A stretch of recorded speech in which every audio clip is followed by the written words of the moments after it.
Hey, world, it's us. We're back here to entertain you and ourselves as well with some fun gameplay and all that good stuff. As always, we'll just do a quick check in to start with everyone's beliefs and get an idea for the direction of the episode because these people write their own beliefs. And when they write their own beliefs, that means that they get narrative control, not me. I don't get to tell a story to them.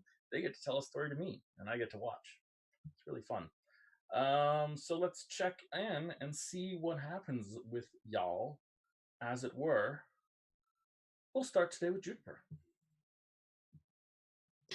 Alrighty. So Juno's belief is going to be a pretty simple one. She needs to talk to a tree about a fox. He needs to talk to a tree about a fox. Well, that's where our episode title came from today, so I'm glad that is your belief, because otherwise I would have been very wrong, and my episode title would have been very wrong as well. That happens sometimes. Oh, shoot. Thanks for warning me, too, as you did earlier, which I greatly appreciate. But I need to pull up my notes for the tree people. Okay, cool. So that I know who you're running into when you run into people over there. Thank you. Real world. Kaz, how about you? You got a belief? Yeah, sure do. I want to coordinate with Thomas to get food to the people, so that's going to involve Lady Iria and coordinating with her, and also seeing if my create food spell can do any good. Sounds good. I'm excited about that already. Sawin, how you doing over there? Hi. I don't have one yet. Can we come back to me and Sure. buy me more time? No Thank problem. you. But I have to warn you that the two people who have gone so far have their beliefs all ready to go, Yeah, and so time is not on your side. I Sarah, know. I just playing have... Thomas. Or is it? So when I was thinking about my belief, I was thinking about a few different things. And what actually helped me decide was Faye's decision to kind of take Juniper in a certain direction, or at least try to. So I eliminated a couple different possibilities. And what I ended up with was one of a list of things that I was considering that were multiple things that I started out considering. So just to loop back around, I was considering multiple beliefs when we started this, and then I narrowed it down to one out of a group of beliefs that were multiple. Jess, how you doing? This is a total minor thing and a little bit of a tangent. Would more beliefs to you guys in general, not right now, but in general, would that be helpful or detrimental? What the Sunday group has going on looks totally terrifying. But it would be nice to have a little more, like, I don't know, to be able to do, like, multiple subplots. Because we have, like, 5 major things going at once now. And it's like, okay, I want to work towards my belief, but I also have to check all these other boxes. So some of them do align with beliefs quite frequently. Yeah. But what I ended up with this week, if it's okay to wrap it up, although I will speak rather slowly. Okay, cool. I think it's important that Thomas needs to start work on trying to get funding for this shipment, because 20,000 gold is a lot of gold to raise in a week. And what he's used to doing via kind of like the fancy party circuit is kind of off the table right now, because food shortage cuts down on parties. So he's going to try to explore different options to start raising money for this incoming shipment. Sounds good to me. Look, exploring options to raise money for this incoming shipment. Okay, cool. I think that's a great belief. And back to Salam. Okay. I'm just gonna do a double barrel one because I can't really do one without the other. Sounds good. So I am going to try to put a plan in motion for removing Prince Alepham as a foe, while also proving to Magli that I am a good Celestian citizen and that I have made a deal to make myself look more attractive and hopefully get myself a seat on the council. Nice. Solon always looks attractive. Politically attractive. Yeah. Yeah, just for clarity, like typically I do like 2 or 3 beliefs for groups, for everyone individually. With this group, because I was trepidatious and nervous and I was still designing my belief system, which you guys have sort of an early version of, one of the things I decided to do was to do like essentially a couple of group beliefs, which like the discover more information about Primarch Magli Blackice, right, or whatever, is like a belief that you guys perpetually have. So that was sort of the idea originally, but we can absolutely revisit and change that if we feel a need to change that, to give you guys more freedom to do whatever the heck you want. Just putting that out there, leaving that to you and your beautiful imaginations, as it were. Okay, so we've got sort of 3 angles that we want to approach here. Also, I would like to petition for the the nickname Treeple to enter the narrative at this point and just get us kicked off. Okay. On the right foot with Treeple. Mm-hmm. Absolutely. The motion will be granted. There's a second, and it's me, so I get to determine that. So Treeple is now a thing. Let's start with Kaz. Kazan, how you doing? Great. If we could, like, I don't know if we're starting on a new day, but if we were, I would kind of like to do something the night before. Sure. What do you want to have done the night before? So I was at Juno's place, and I think from there I would want to visit Thomas's temple. Mm-hmm. And just see who is awake and there. Mm-hmm. Especially in the kitchen area. Yeah, absolutely. We're gonna need pictures of your cat to become emojis, just so you know. As we expand our emojis, we're gonna just add more cats. We are a cat stream. That's what we do. So, yeah, that sounds great. I like it. You're looking for Blackberry specifically, or if Blackberry's there, if Thomas's room, if the light is on, like I'll go there. Yeah, I think we get this very funny scene.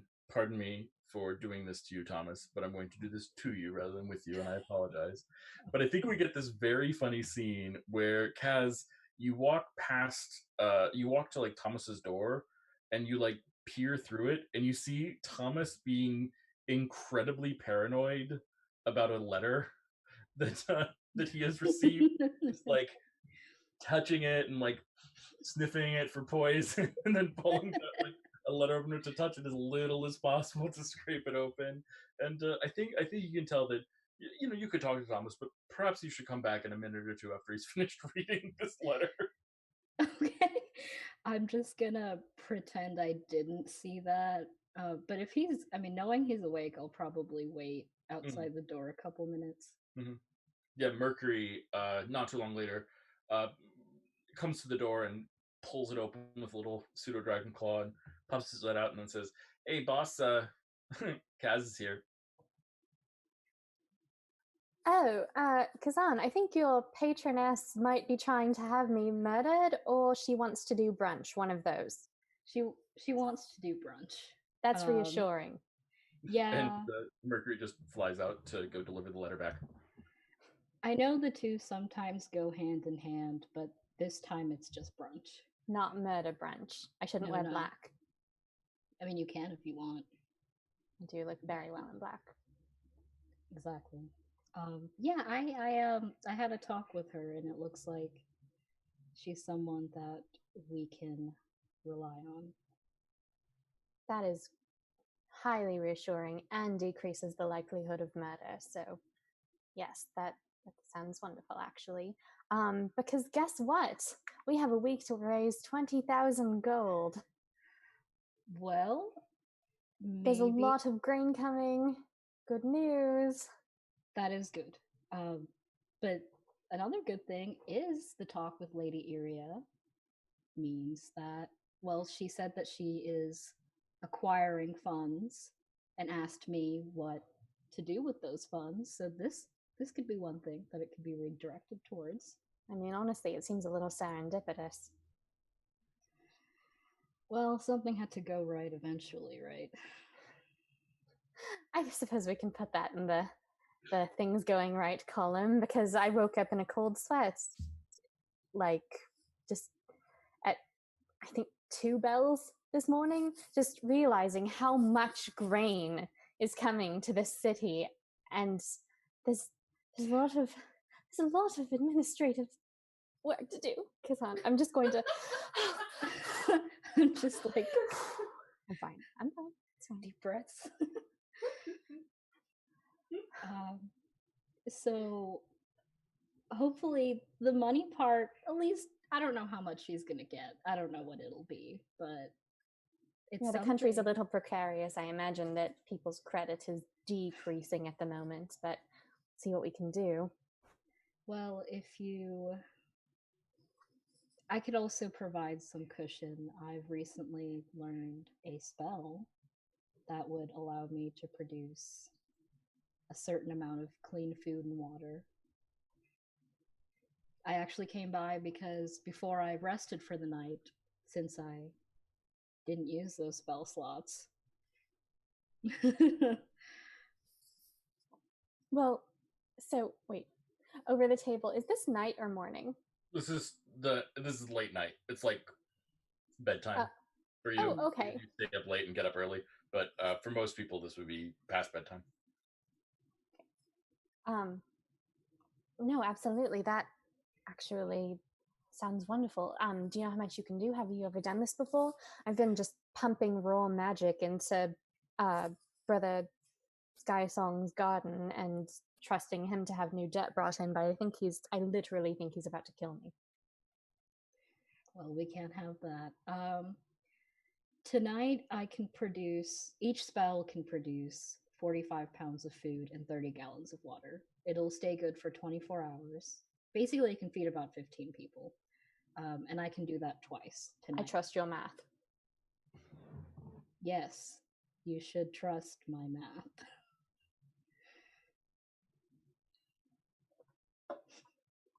So I came here because I don't think I would be able to get it into the right hands as well as you could.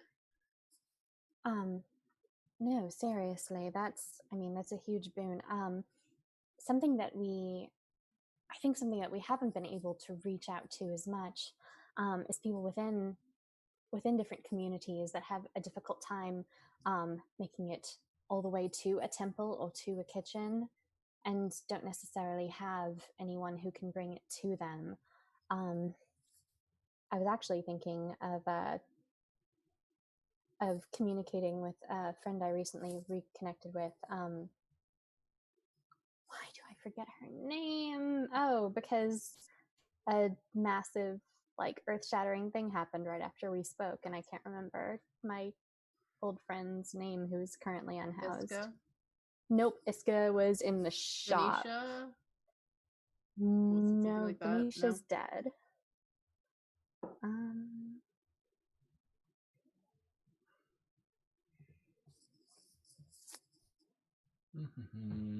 Tiri? I think so. Yeah, Tiri. Tiri. Yes. An old friend, Terry, we used to run in similar circles. She's well connected with people who may be struggling with housing right now, children especially, and was going to send some folks down with some provisions for them. That could greatly help to reach branches of the city that are geographically close to assistance. What is her name again? Thierry. Thierry. Hmm. Okay. Yeah, I could pay her a visit. If you She just seems let to know me how to get things into people's hands. Okay. And it's quite a lot to carry, but like I said, she has children kind of scampering around her area who might be amenable to helping. Or I could send a couple of priests with you. Well, that depends on your answer to this next question, which is, I don't want the donation to be like, it's for me, Kaz, it's me doing an act of goodwill. It'd probably be better if it was on behalf of either your temple or Are we rebranding? Because we're not the Order of the Ocean I'm anymore. not really sure. I think I was left out of that little group meeting. I learned about it after the fact, but it's fine. It's all right. You don't need to keep me in the loop. It's all, it's all right. I'm I fine. don't remember.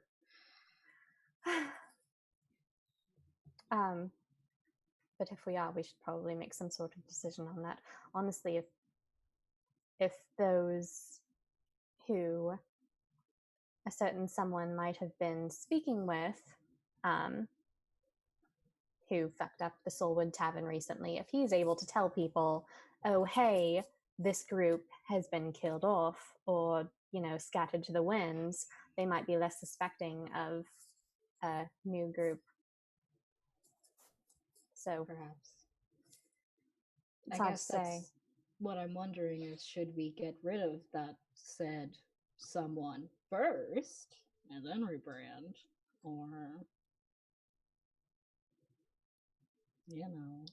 Well, I must admit, I'm considering a lot more homicides as pluses, again, as in the good things category than I used to. So we should perhaps have a little meeting. Not that if anyone's listening, I would do a homicide. I am extremely never stressed out. This is a figure of speech. Yeah. He crosses past Kaz and looks out into the hallway really quickly. Is there anyone there? You didn't say homicide. You said homemade cider. I did say that. Mm-hmm. Yeah. He closes the door again. But I was wanting to cast a spell tonight just because I have the ability to, Okay. and Get when it I out to people first thing in the morning. Yeah. So would that be helpful? Like I could just leave it in your kitchen. That would be helpful. Can you determine what sort of food you create? It's just bland food. It's not good. Does it have nutrients that people can use to survive? It is bland but nourishing. Yes? All right, good. Well, we have been trying to keep people going on the proteins in fish because it's what we have a lot of, and the few grain provisions that are still trickling into the city via the help of our monk friend. But some people can't have grains, and some people can't have certain types of fish. So if you could produce some beans, that seems to be a good alternative. Certain types of beans. I don't think so. I can't really pick a food and produce that. It's just going to be the same gruel. But people should be able to have it no matter who they are, yes? Yeah, it's very non-offensive. I mean, if anything, maybe blackberry could liven it up for the people who want that. That is true. You can't live off of spices, which is why it's the one thing we seem to have a lot of right now. Yes, so there's that. It's a good base, but yeah. All right, yeah. Yes, let's go down. Absolutely. Okay. Maybe. Oh, wait. What time is it? It's like a little after midnight. Okay. I don't know that Blackberry will still be up. He'll probably be up in a few hours because I know they start the kitchen early in the morning. Well, it will be fine for 24 hours since it is as long as they get it out there. Yeah, so, since it is so plain and boring, it's not going to spoil out in the open. But after a day, it will. All right. Well, unless you want to sleep over for a few hours and say hello to Blackberry, we can just do it in the kitchen and then have it ready to move out. As much as I would love to see Blackberry, because I really would, I don't want to sleep here. So I'll leave it here for him, and maybe leave a note. No, you should leave a note. My handwriting is really bad. All right, I'll do that, and I'll try not to take offense that you don't want to sleep here. It's fine. It's fine. It's all right. It's only the place I've lived in for several decades. It's fine. I have a job technically, and I haven't been doing it, so maybe I should do that. But yeah. So I will cast create. So first we'll head downstairs. Mm-hmm. Please, not in the office. Yeah. Yeah. Are you going to Thomas, or are you just sending Kaz down? Yeah, I'll go down with her. All right. So the two of you head down, and you get to the kitchen. The kitchen is very full of pots, pans. Everything's cleaned. It looks like there've been helpers who have been cleaning. But Blackberry is curled up on the floor around a large pot for boiling water, just like asleep, with like one hand in the pot and sort of cuddling it to himself as if it were a teddy bear. Okay, well that's not fucking And acceptable. just like switching back and forth a little bit. Can you stay with him, please? Thomas goes to get like a blanket or something from wherever there's a blanket. He'll find a blanket. He'll steal a blanket. I can take him to his room. Where does he sleep? That's a good question.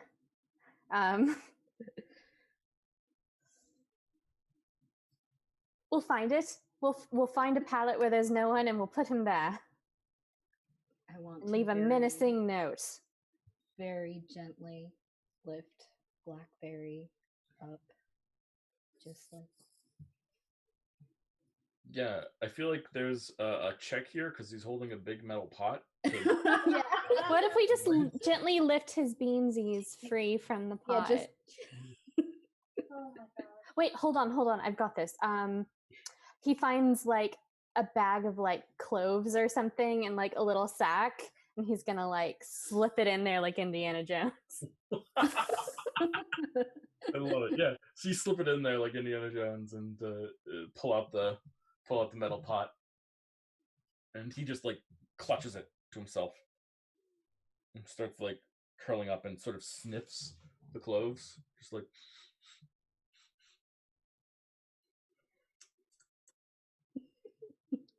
Thomas looks at Kaz and says, aromatherapy. Nice. Okay, then at this point, I'll pick him up. Okay, Gods love him. where do we go? Let's try this way. Thomas like leads them around where he remembers people having some rooms off the side of the kitchen, mostly like priests whose job is kitchen. But he thinks Blackberry may have been sleeping there. If he finds out that Blackberry has been like shuffled off into a corner in his temple, he's gonna raise Cain. Yeah. The rooms are filled with refugees. All right, bring him up. We'll put him on my bed. And I will carry him up to Thomas's room. Yeah, you carry him carefully up and place him on Thomas's bed.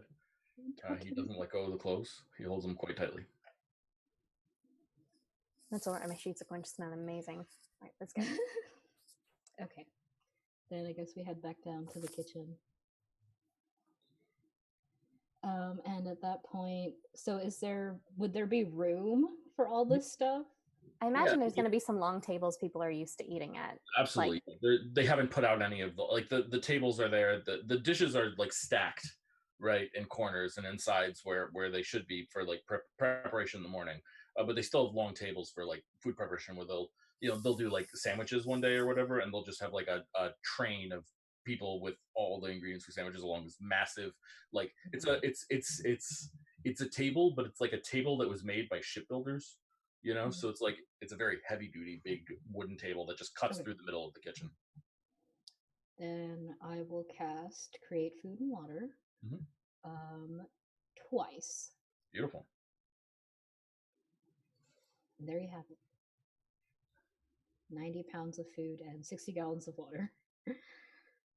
Honestly, the water is a huge blessing. I've been speaking with an old friend of a friend who's actually created a seawater distiller that kind of like separates the salt from the water and makes it drinkable. I'm going to speak to Oceana about it. Actually, she's bringing the food in a week or so, see if it would be useful on ships. I don't suppose there's anything that you could do with your spell in conjunction with that, could you? In conjunction with what? Like this little, here, I'll show it to you. Come on. Because the temple has one. Okay. The way they coordinated it. Yeah. He's gonna take her and show her like Iska's machine and be like, you like pour seawater in here, and it sort of takes a while. But you said your create spell, it creates clean food and water. Do you suppose there's a way to like merge that idea with what she's doing? Like, does this look familiar at all? I don't think so. I feel like this has got to be magic in some way. Like, it can't just be like gears and things. Like, there's a method to it. It's got to be. In my time learning, have I ever seen anyone like alter their magic in any way, or do I know anything about that You've heard Juno talk about it. other than Juno? As a paladin. Yeah.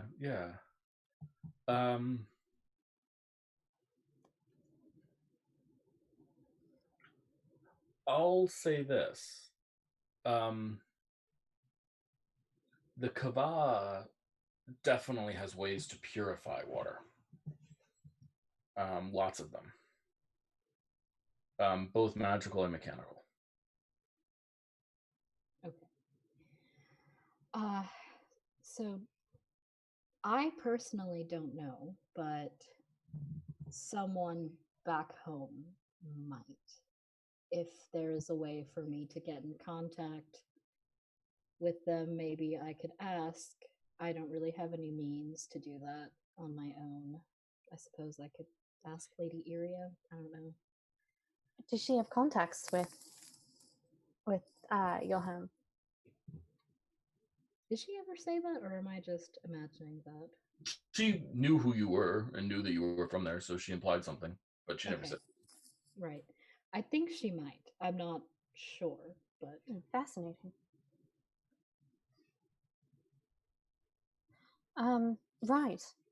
Well, I mean, I think what Iska's got here is really great, and I think what you're capable of is really great. I wish there was a way to marry the two ideas, because if something like this could be set up in the city's aqueducts and in, like, imagine a larger version of this, maybe with something that could also create water the way you're able to, like, that could help prevent problems like we're having now in the future.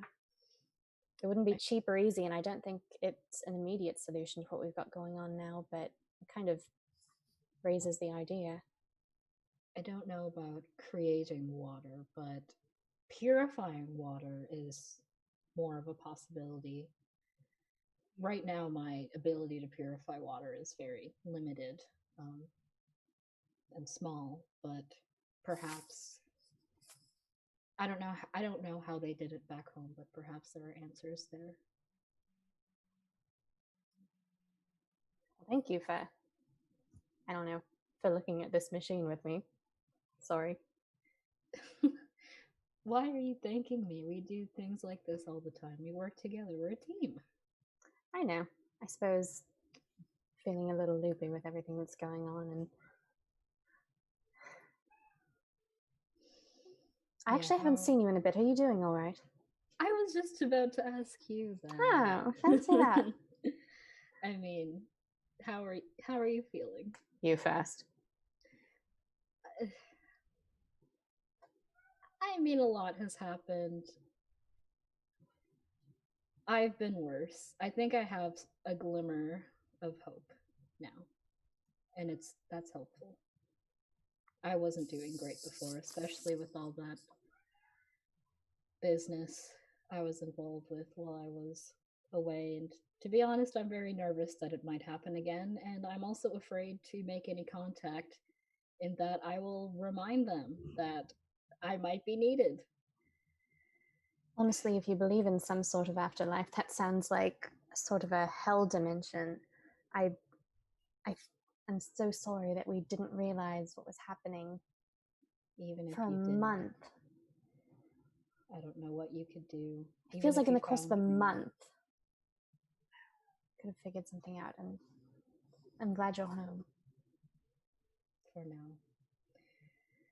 I mean, the only way to get out of this is to break the bond, break my oath. Or be released from it. Samhain, I mean, the last time he saw Fish Yemis, they were detained, but who's to say that they still are now that it's not in the heat of the moment that he's actively trying to get to them. Maybe we could be sneaky about it. Perhaps. I'm still holding out hope that a different version of Yemis might be able to release you from your oath. It's worth a shot. Perhaps. But right now, I feel like my immediate goal is to get rid of a certain someone and perhaps maybe break the first curse that I was put under. And then we'll worry about this next chain that is holding me. Compounding, seriously. Yeah. With pre-existing curses now. Yeah. Well, I'm glad that your friend turned out to be someone that you can trust. I mean, honestly, that can make all the difference, having someone to talk to and be able to rely on. I felt like I was tied. I was being pulled in too many directions, and I walked in there ready to cut that tie if I had to lessen the burden, but knowing that my duties to her won't conflict with my duties to the group is good to know and very relieving.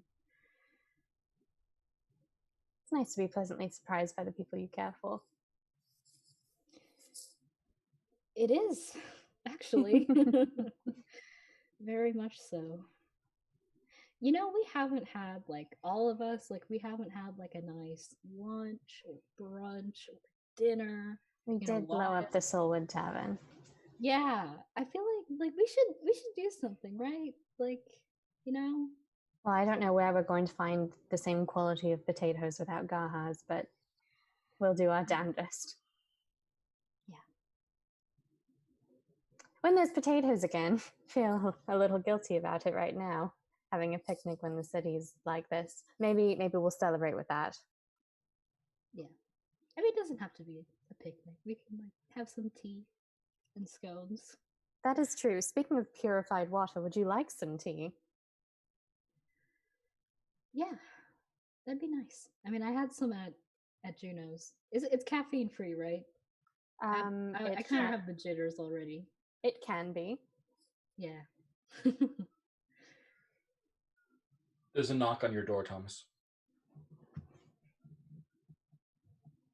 Come in. Door opens. Someone you've never seen before, but whom neither of you recognize personally, but you would recognize immediately Kaz as a citizen of the Kava. Walks in.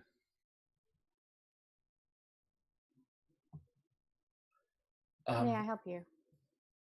I apologize. I'm looking for Lady Kazan.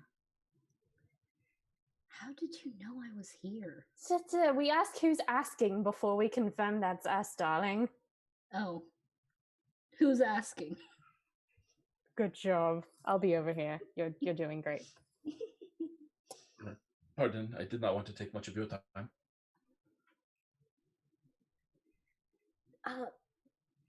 Yes? I felt that it was the honorable thing for me to do to make sure that you are aware. There are a group of people who are investigating a murder on Terravest. And at first they suspected me, but they now for some reason suspect you of killing the ambassador from Terravest to the Kaba. That's absolutely ridiculous. Kazana's never killed anyone in her life. I am making no judgments. I myself have killed many people. And many not people as well. But when I was spying and I saw the investigation turn towards you, I realized that you were kinswoman and that I should let you know. And when I cast my spell to detect you, you were not far, and so I came. What's your name? My name is Masozi. Sosie. Well, I appreciate you letting me know. Of course. Best not to mention that you saw me. I just thought I should warn you. Was the spell you cast difficult? Can other people find her with the same amount of ease? If they are Kavanian.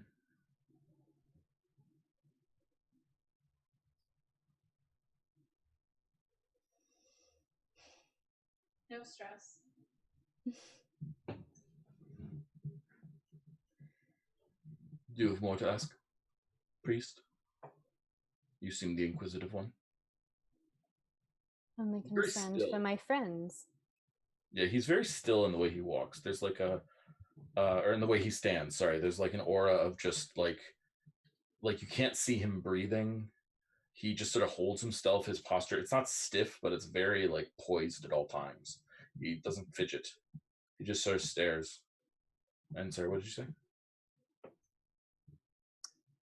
Only concerned for the well-being of a friend who's been falsely accused of a terrible thing. You are friends with a Kvanian. Surprising. We tend to keep to ourselves, even in exile. People are people, no matter where they're from. Not everyone in Celestra has betrayed that belief. Not all people are people. Now, this is why I went and got myself exiled. Yes, well. Do you have any more information on the people who are accusing me of this crime?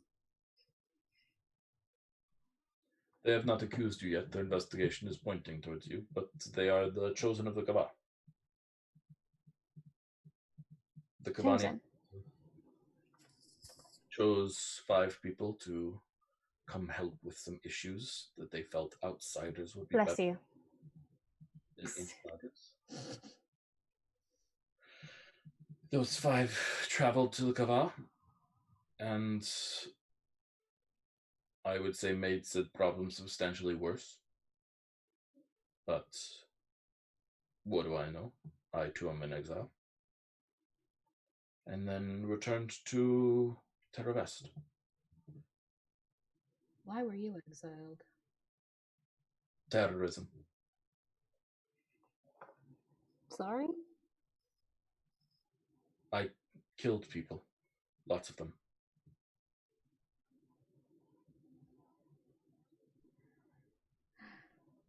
Kazan wouldn't know anything about that. No, definitely not. It is why they presumed I was guilty for this.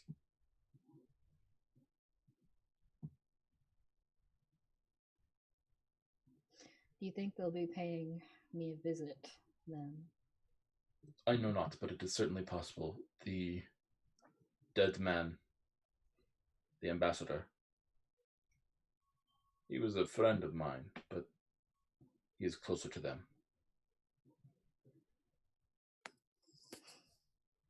His husband all but confirmed your guilt, is my understanding. And who would his husband be? I presume you are familiar with the name Abdul Kamar? It rings a bell. Well, he has personal reasons to pin the blame on me. I would like to clarify that I in no way, shape, or form am determining your guilt or innocence. I do not know, and while this is a setback for my own plans, I do not care. Just thinking out loud. I just prefer this to be handled by Kavanians rather than... His eyes flash towards Thomas. Any outsiders. Why are you like this? You're in exile. I mean, like, why don't you just do you? My exile is unjust. I will not abandon the ways of my people. Your exile, I have no idea, but if it was a just exile, then it is because you do not fit in with the ways of our people, and that is your decision and your action. My exile was unjust. My actions were justified. It is with honor that I act. If your exile was unjust, then why do you still care to serve? I will not reveal this. Suppose everybody's different. What do you, Or yeah. more. Why don't you roll a persuasion check? Okay.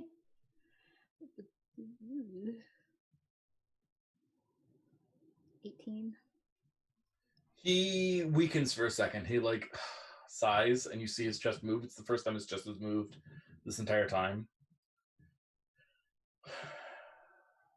If I make an oath not to hurt you, can we ask the tall bearded fellow to leave the room? Thomas, would you be okay with leaving? You don't have to. It's up to you. I don't know. Don't mind me. He crosses to the tea service and he pours 2 cups of tea and he pointedly hands one to Kaz and takes the other with him out of the room. I love it. I love it. Don't wake Blackberry. It's good tea. It's too bad I don't have The any. fox is asleep. Sorry? The fox is asleep. I need not worry about eavesdropping. You're confident? Yeah, he's knocked out. There are spies everywhere. Our people have suffered an invasion of sorts.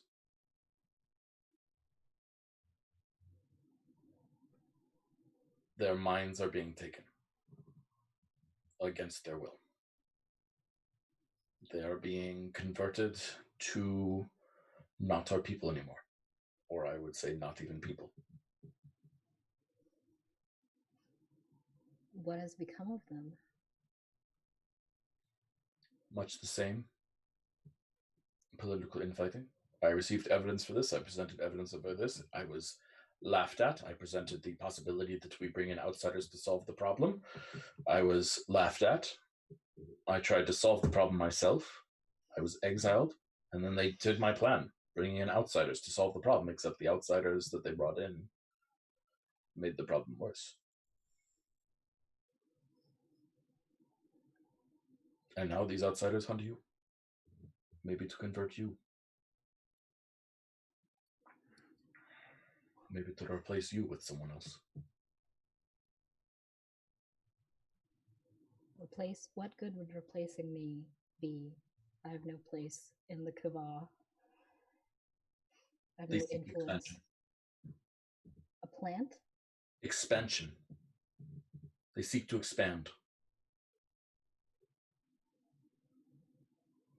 So we don't know who it is that is doing this mind control?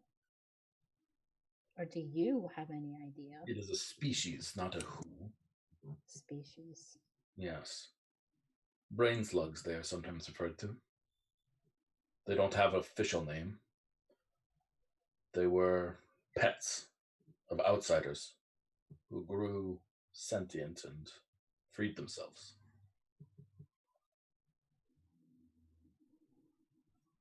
So these brain slugs have evolved and they have motives of their own, or are they being utilized?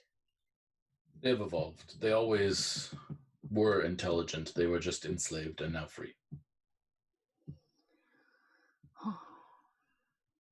And why would they do that to the Cabal? Because the Cabal is the gateway.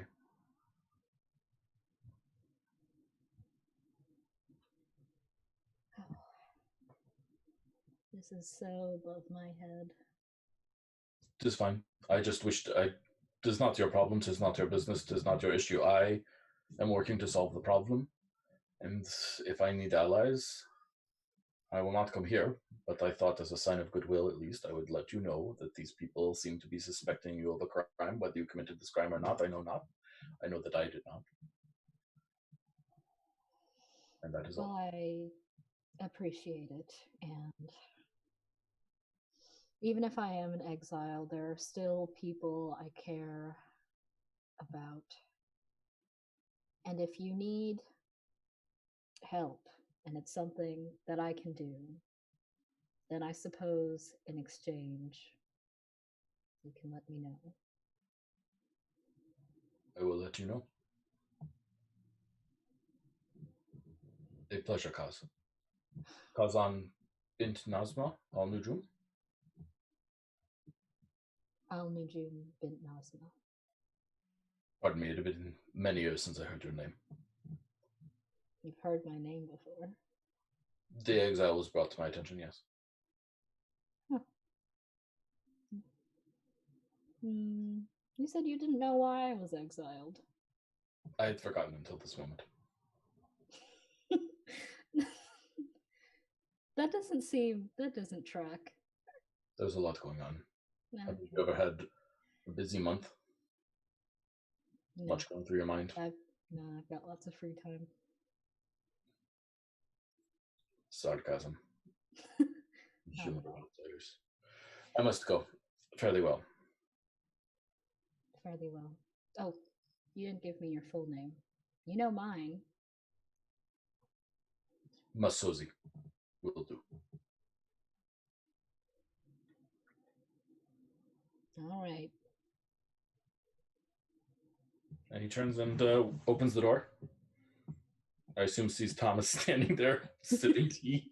No, we've established in an earlier episode when the temple was under different management that Thomas is aware of the alcoves where sound carries best in his temple, Yes. and he's hanging out there. Listening to the whole conversation. Perfect. Yeah. Masozi leaves. Okay.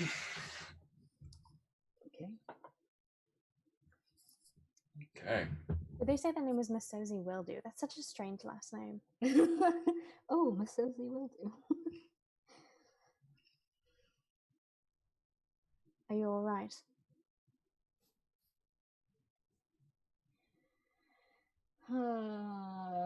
I feel like I shouldn't say anything unless we can get one of Juniper's doohickey Special. spells. Yeah. I just want you to know that if you wish to reach out to these people, one of them, a priest that travels with this group and is one of the chosen few, is a former student of mine, and we've been keeping in loose touch. And if you wish to convey anything to them, depending on how you wish to play this, I can make that happen.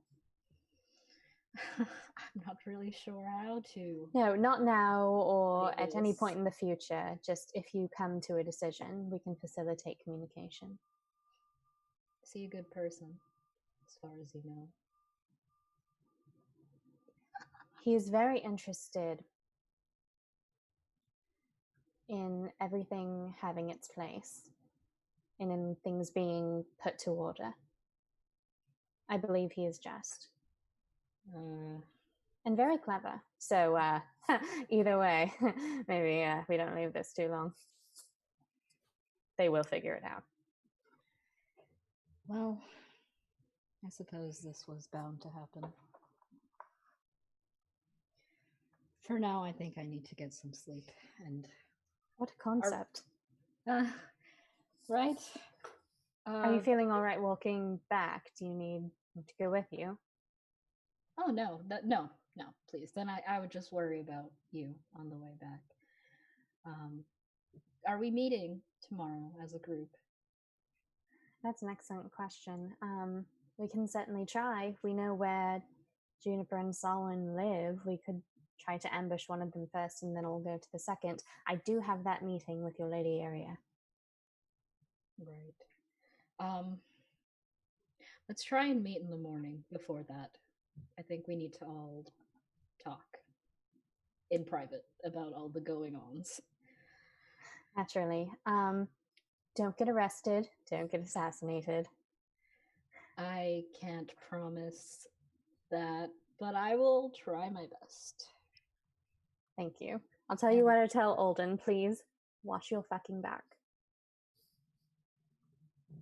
All right. Since you asked. Beautiful. I love it. Solid. I think we're gonna jump to you.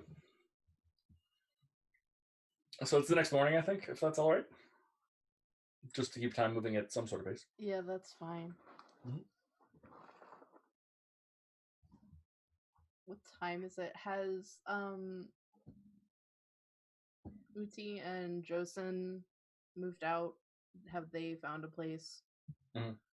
Okay. No, I still have them living with you. She's looking Okay. for a place, but hasn't found one yet. Not a lot of housing opportunities right now. Yeah, Yeah, this is do you gonna want? put a this is gonna put a cramp in my style. I need to get them housing. Okay. I think we'll put their rainy day fund to use then, since she's not going to use it to leave the city. So. Okay. Yeah, so you want to find a place for them to live. Yeah. Yeah, I need them. I need them out of the house. I can't have them in the house because all the shenanigans are going to go down in my house. Cool. Yeah. Let's. Why don't you roll an investigation check? Okay. Do you have anything that would help with this? Contacts or anything like that? Do you know people who are good at that sort of thing? I mean, Oh, you got an 18. You're fine. I got an Whatever. 18. You're fine. Sorry. I was checking to like see if I could finagle an advantage for you, but you're fine. Cool. Awesome. Yeah.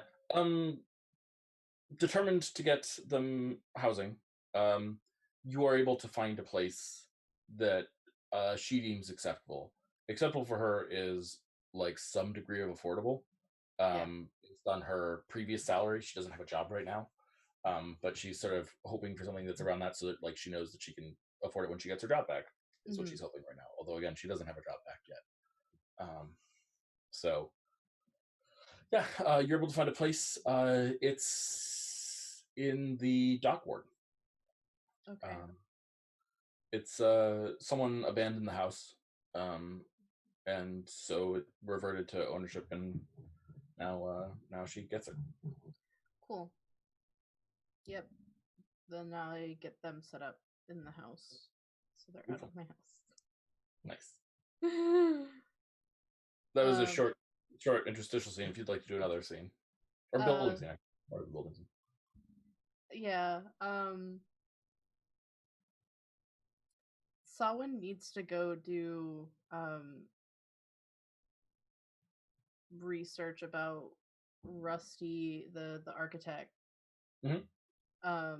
Just so I can like research the house for dealing with a Lepum. Yeah, what's your intention here? Are you looking for secret entrances? Or are you looking I'm looking for secret entrances. I'm looking for access points, like maybe some blueprints of the house. Perfect.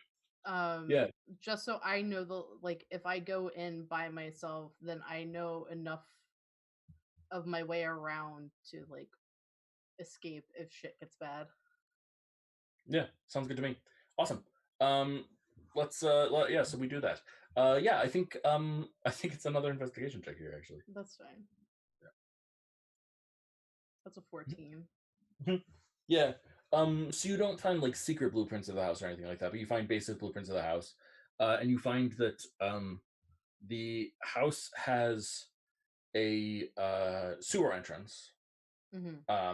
That is actually kind of convenient. When you line it up with the city map, it leads like right to the ocean, because that's how people laid out their things. And like it's unpleasant, but you could dive into the ocean and swim down to the pipe and swim through there and know that the sixth pipe on the left is going to be Alepham's house because he's on the beach, so it's not exactly far from the ocean. That would be the relatively fast way of getting there. Okay. Yeah, you find a secret entrance. Cool. Yeah, and I guess I think I'd have a conversation with Osthos about the creature of rotten bone just to apprise him and get his opinion on it. Well, we have two possibilities here, new friend. The options are that I can grant you some of my power, and you can deal with Alepim, who has some of the creature of rotten bones power. probably, this is just my estimation, and please don't take offense at this, my friend. I would say that I am more powerful than the creature of rotten bones, so can grant you more power. But Aleppum seems to be, from your memories of him that I've been sifting through, to be more powerful than you personally, without the power of the god. So from that perspective, I might be able to make the difference, but you'd have more his powerful powers to deal with as well. The other option which we have, again, Well, new friend, is I could not help you, but seal Aleppum from the creature of rotten bone, preventing Aleppum from drawing on any of those resources, but also preventing you from drawing upon mine. How about my third option? Please speak. Make it up. I've been building in my mind a sort of a mental fortress. And I'm wondering if it might be possible that I can sort of trap him inside his mind this way. You mean in your mind? I guess in my mind. So then what we need is a spell or power of some sort to draw him in. Well, that's my speciality. Well, I mean, I have the dreamscape. I just think of the person I want to see, and then I'm there. That'll draw him to you. But to actually get him trapped inside the fortress, we may need a vortex or a gate of Idram or something of the sort. Intriguing. I think that'll work. All right.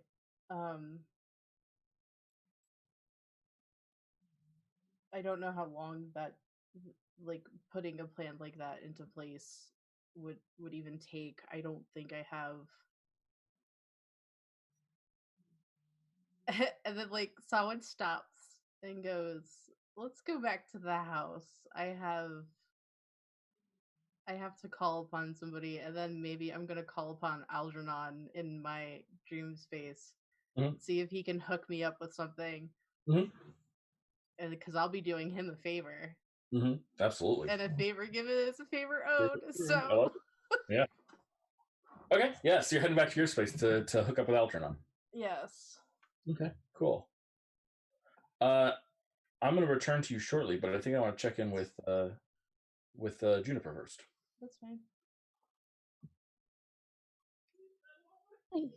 Hey Juniper, how you doing? Doing good. Juno is actually potentially making plans to leave. She's already let Stepwise know that she'll be out for maybe about a day, just in case. And she would send a and this is in the morning, so she would send a sending spell to Thomas, just to be like, hey Thomas, this is Juniper. I am planning on going to Sunara for a day to see a tree that gave me to Stepwise. If you want to come, you can come with. Let everybody else know they're invited. I'm packing now. Bye. And then she's just going to start packing. Beautiful. I love it. So that's what she's doing in the morning. Can people respond to those messages? Yes, they can. You got 25 words or less. Okay. Hopefully these don't count, because Thomas turns to the kitchen priest that he's berating about Blackberry's living conditions and says, "Hold on. Juniper, we were going to rendezvous with you this morning I have brunch appointment. Leave noonish.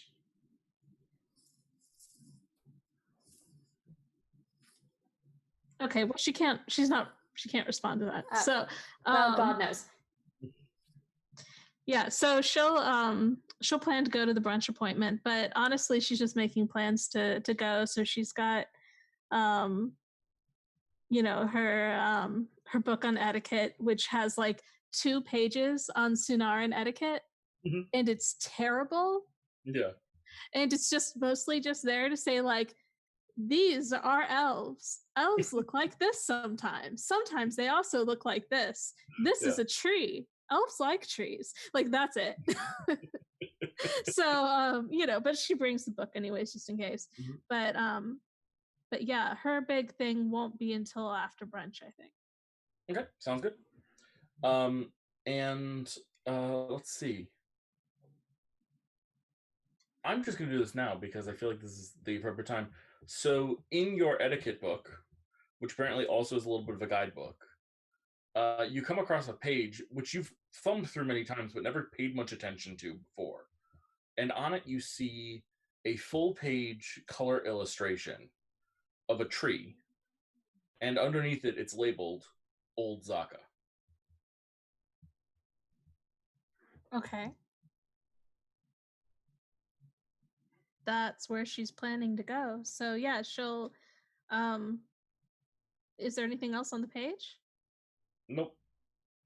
Oh, if you flip the page, it'll say like, this is a tree of some religious significance to elves.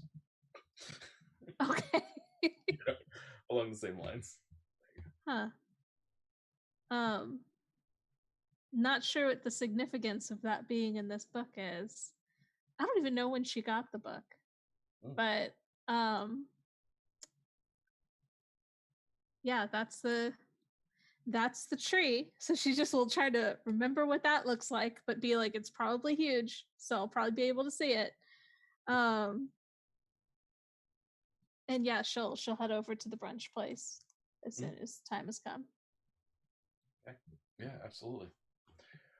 Let's go back briefly and check in a little bit further. Let's do Algernon, I think, first. If that's okay, Solon. Yep. Okay. I'm ready. Let's do this thing. Paint me a picture. Yep. So Solon goes to his room, he draws the curtain, he lays down on his bed, and then like closes his eyes. And then is in the space, and then it's kind of weird because he's never had to do this, like finding somebody this particular way, but he's just gonna like think about when Siba pulsed in and out to check on him. Yeah. So he's gonna think about that, and then hopefully like thinking about that memory, he can like have a line between like the pulsing Siba and then like Algernon and find him that way, because they obviously have a bond, so it shouldn't be hard to find him that way. Yeah. So the line that you notice instantly is, it looks like it's hot in the sense that it looks like fire is running through it and it's white. But it actually gives off sort of a pleasant warmth. And the closer you get to it, the more peaceful and soothing it is. It's a very, it's of all lines that you've grabbed, it's not the most like personally affecting on you, but it is the most like instantly healing. If you had a point of exhaustion, I would remove it. If you were down hit dice, I would give you more hit dice. If you had damage, I would give you health. Right? It's just it's that sort of feeling instantly. It almost feels like magical healing. Okay. You follow the line, and at the end of it, you see a woman. It's Siba. Her hair is on fire. And she has a cloak on that seems to have bulges inside of it. And she looks at you and she says, "You seek Algernon?" Yes, please, if you don't mind. This was the only way I could think to get to him. "I don't mind." And she turns her gold glowing eyes away. "Algernon, Salwyn wishes to speak with you." And then you see before you in the dreamscape this tall, again, very regal looking black elf with hair going up in peaks and wearing these really royal looking blue robes, just super elegant, with his gold eyes. And he turns and looks at you. And standing straight up and tall, he says, "Greetings. You've changed last we spoke." Yeah, funny how that's happened. I come to call because well, I have a way of dealing with the person who's currently running around as an avatar of the creature you two are running away from, and I need a little bit of assistance getting something that might help me be able to do that. Point of clarity, though not disagreement, and not in any way, shape, or form arguing against this, but one of the creatures we are running away from. One of, not the. Just for clarity. The creature of rotten bone was your Yes, biggest... I presumed that was who you were referring to, and yes, I'm happy to speak to you further on this topic. I didn't want you to think for 1 second that by dealing with this creature, it would somehow free us. We have many such ties. Well, ever since the covering came down, I had assumed that number had only increased, so... You are not wrong. Yeah, I've talked with 4 or 5, maybe 6 so far, but I know that's not all of them. And you have met one of the Prian gods. Yeah, he's a favor given is a favor owed, so I owe him a favor. For in exchange for, I'm not going to tell Algernon that it's for dealing with the Kraken, but I'm just going to say for making sure Rayseed didn't get wiped off the map while I was still in it.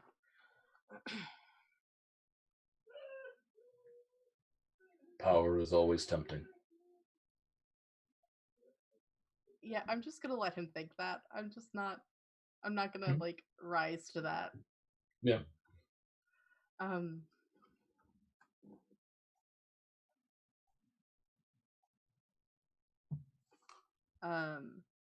Well, whatever my motivations were for making the deal that I have, that's not the nature of my business today. I was hoping that you might be able to, since you are more gifted than I, in matters of the mind, that you might be able to provide me with something that will let me sort of power down or trap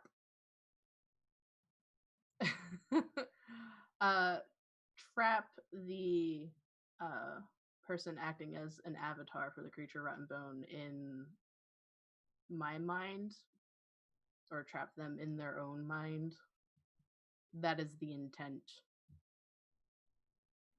It is difficult to maintain concentration to trap someone in your own mind, although trapping them inside their own mind is even harder, for they have infinite opportunity to break free.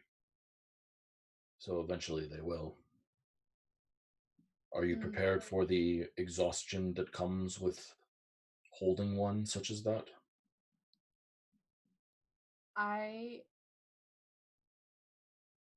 There's well, I've met the man, and there's no way that I will ever be able to eat him or like beat him in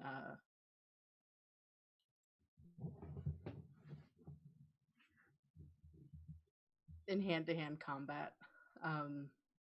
But I have been practicing since you've left my home almost every night, making things in my mind. And I think that with the friendship I currently have, and like if Oslos has like materialized at all, and I'm just gonna like politely gesture to Oslos, or like point at my horn, where the ornament hangs, then I think I will be able to do it long enough to serve my purposes, which also happens to be a mutual goal that you also have to an extent.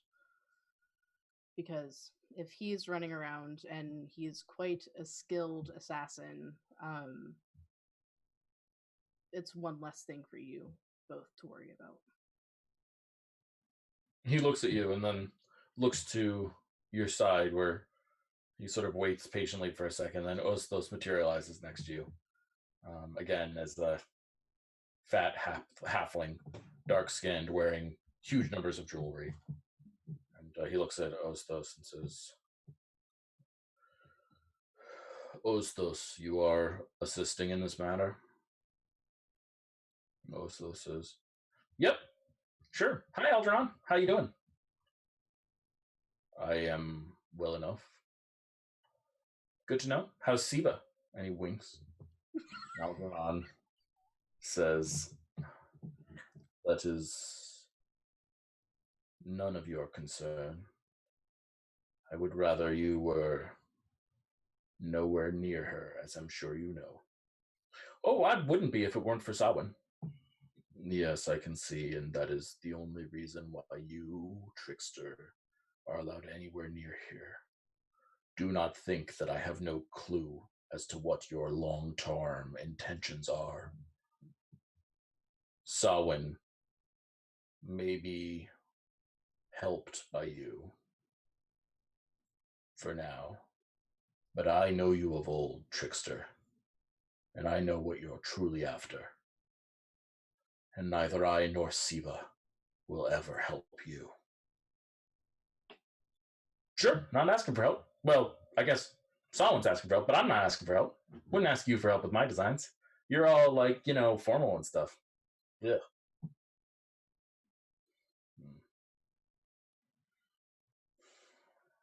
Well, come, Selwyn, show me what your mind palace is like.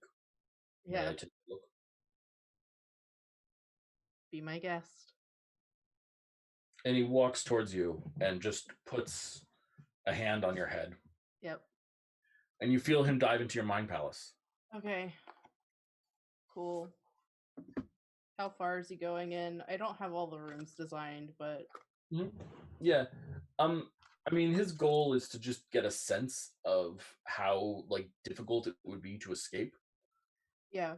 So Sawan's just gonna mention that, the intent is that each time you enter the castle, the rooms don't stay the same. They're always shifting. So each time you enter the castle, it's always a new order of rooms. There's always 72. There's always a foyer, and then there's always a painting. The painting is of Perrin? No. It's a painting of Samhain looking at the person. Eyes follow you. Yeah, kind of like that. So yeah. It's kind of like Samhain.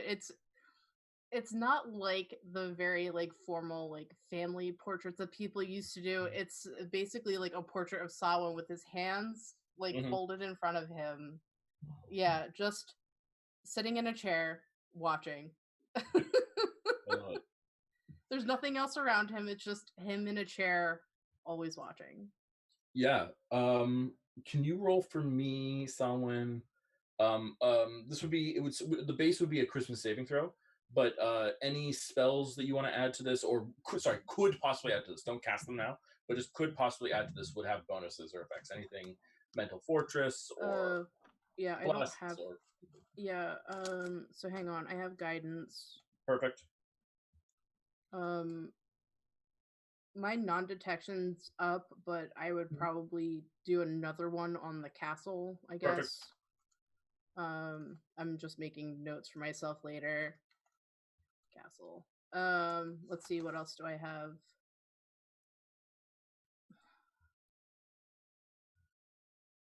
I guess if there are people in the rooms that appear, I would be using Disguise Self for that. Perfect.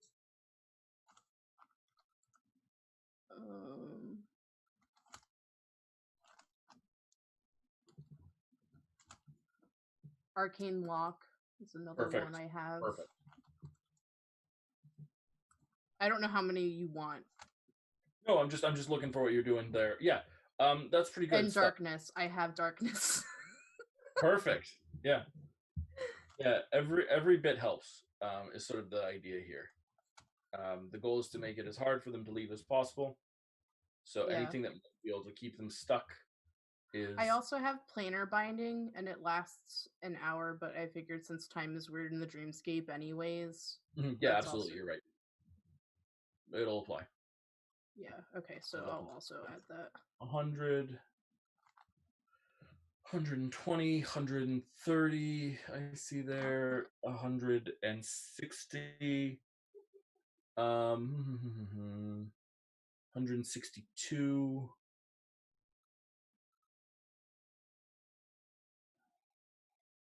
162, called 4, 166. Glyph of Warding will count as well. So call it 186. Cool. Yeah, can you roll a Christmas saving throw for me? Yeah. 15. 201. So that puts you at 201. Nice.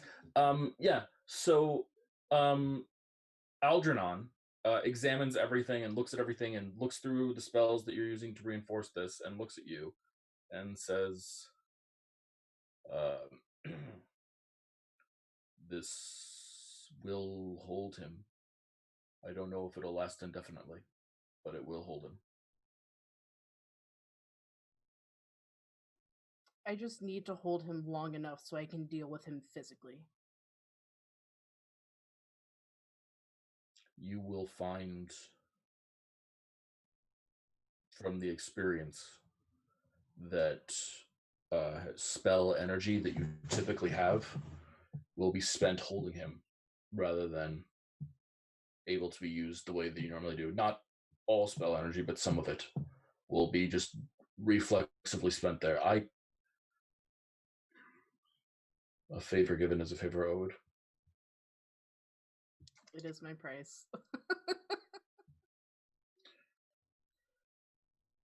I will help.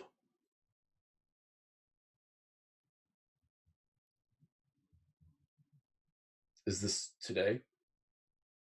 Not today. I have some other work that I need to do before I confront him head on, and even if I do, I don't think I want to be in the same room as him. I've seen what he's capable of doing if he gets his hands on you. And I'm not as strong as the person he laid his hands on once, so you have your own form of strength, Samhain.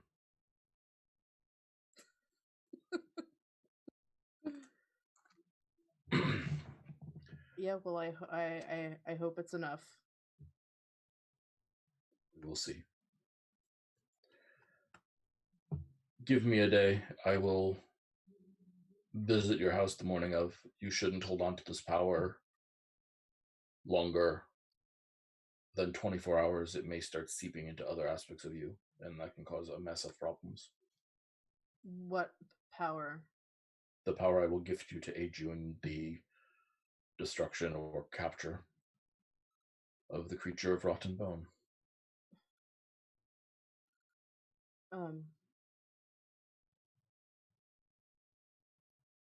Yeah, there's too much going on, and I can't risk every moment I let Alepham run through the city of Racy is just more time for the creature of rotten bone. So I do want to do this soon, and I want to be done with it as quickly as possible. I do not intend to hang on to it any longer than I need to. Yes, mine was a concern for your safety at the minimum. He looks at Ostos, groans, and he says, Siba and I will teleport to Racy, and I will be there waiting for you when you need me to grant you this power. I reach my hand out to shake his hand. He looks at it. Oh, right. You don't want to do that because I've got Osthos now, right? Yes. So I cast Mage Hand to shake his hand. Ha! But he's not physically touching my hand. Yeah. And he shakes your mage hand. Alright. See you soon. Siba, it's much nicer to meet you not as a ball of light. I'm always a ball of light. She looks at you quizzically. Oh, I thought she appears as a woman right now. now. Yeah, she does. She Yeah. 100% is. She just looks at you weirdly. And then I'll bow to both of them, and then I'll just leave. Mm-hmm. And make it back. Yeah. Prep work done. Yeah. Let's take our break and then do Lady Iria brunch. Sound good? Okay, that's the plan then. Guys, we're going to take a break. We'll be back in about 10 minutes.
Hey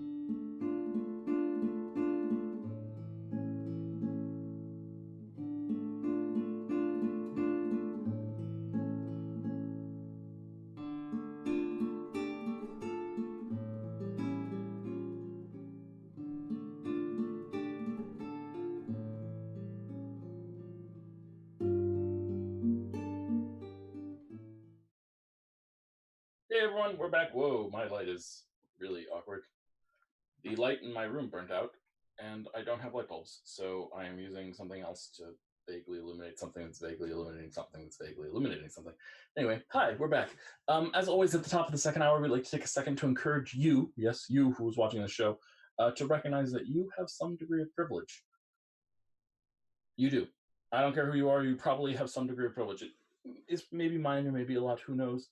I don't, but there are people in the world who are less well off than you and who are suffering in some ways, and it is a nice and good thing to do to try to help them. I don't know what that means for you. I don't know your life, and I'm not going to pretend to know your life, but look for people who are less well off than you, and try to support them in some way. Try to encourage them, give them a friendly ear, friendly advice, or support them financially if you can, or provide opportunities. Look for people who were where you were a year ago, and see if you can give them something that would have been meaningful to you. The world is a really, really, really fucking rough place. It is hard to be a person right now, and anything that you can do to alleviate that difficulty for anyone is just a straightforward good act. So please take the time, figure out what that means for you, how you can reflect that value in your life, and do it as best you can. Okay? It's hard to do it every day, but it's really rewarding if you can, even if it's the smallest thing in the world.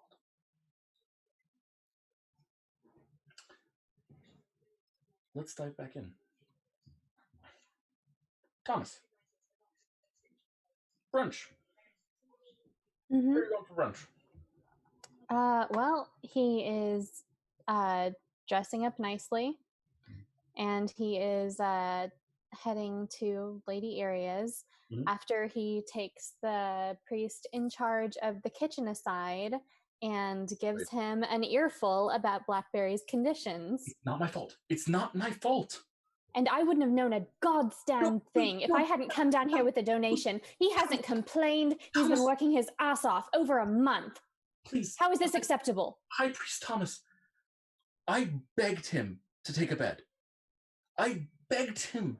I offered him any bed he wanted. I begged him to take this bed. And he kept on saying no, because he said that the good thing to do is to give the bed to a refugee, to someone who needs it. I swear to you, I swear by all the gods of Chalestra, I swear by anything you want. I begged him to take a bed. I pleaded with him to take a bed, but he wouldn't.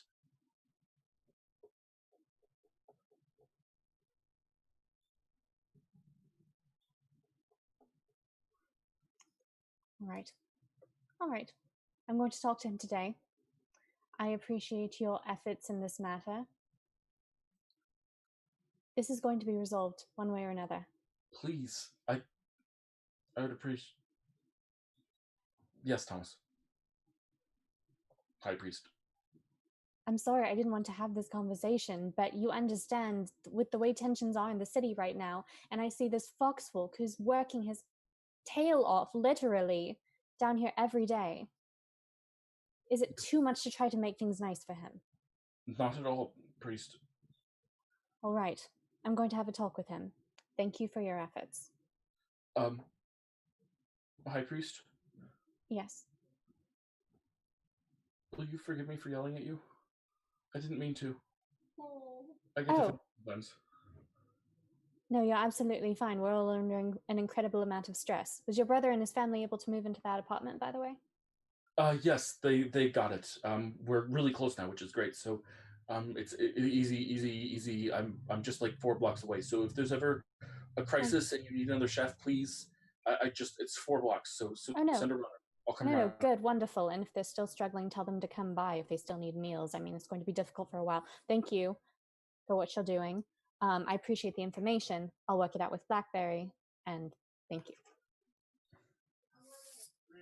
Nods. And you resolve that and head to brunch. So, let's see. There's a guy in front of the door to Lady Iria's place. You're meeting her there, yes? Yes, she asked me to come to hers. Yes. So there is a beardless dwarf holding a short pole arm, shortened to his height. Not short in relation to his height, but shortened to his height. And he looks at you and stands in front of the door, guarding it.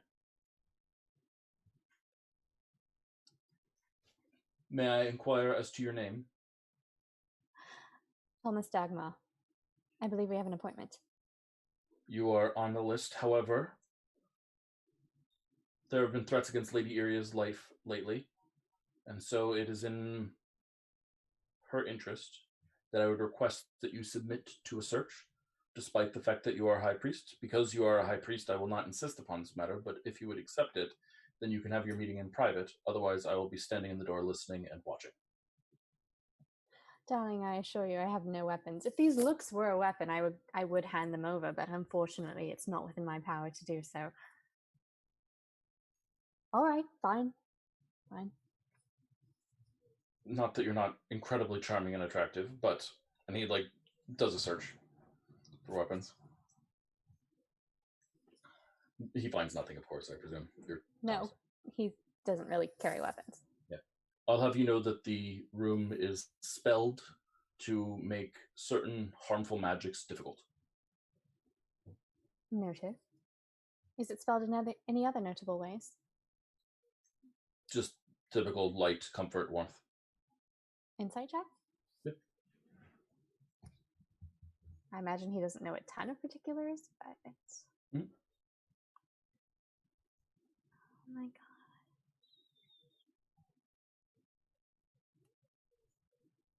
Oh my god.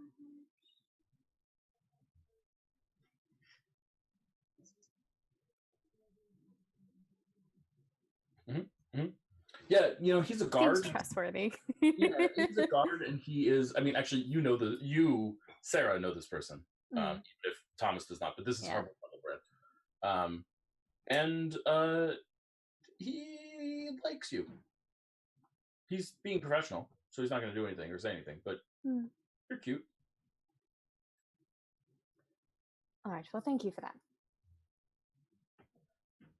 And he opens the door for you. Thomas glides in.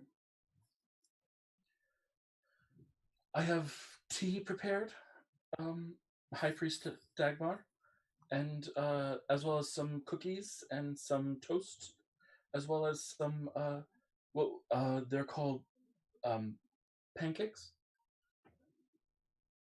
That's delightful, my lady. Thank you so much. It's a pleasure to be able to visit this day. He does a rank appropriate bow. Mm-hmm. Yeah, she nods and gestures to the seat. It's a rather lighter fare.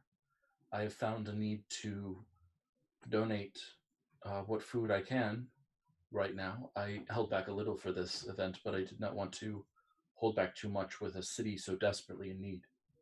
No, that's absolutely understandable. If we eat lightly, will this be able to be distributed to people? Do you have runners for that sort of thing? Yes, of course, although typically what I do is I feed the household staff first. Wonderful. Thank you so much.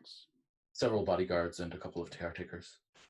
I feed them in addition to their salaries, of course. Oh, no, absolutely. He helps himself to a small scone, and that is that. She notices and, taking a cue from you, pours tea for both of you, and then helps herself to a small scone as well and sits back in her chair. Okay. He takes his tea straight, no sugar, no cream, because they both can be used to bake and make food, and otherwise it's wasteful. Yeah. Sorry. Yes, for once. The only way in which Thomas has ever been even remotely straight. Look, these are difficult times. These are difficult times. Okay.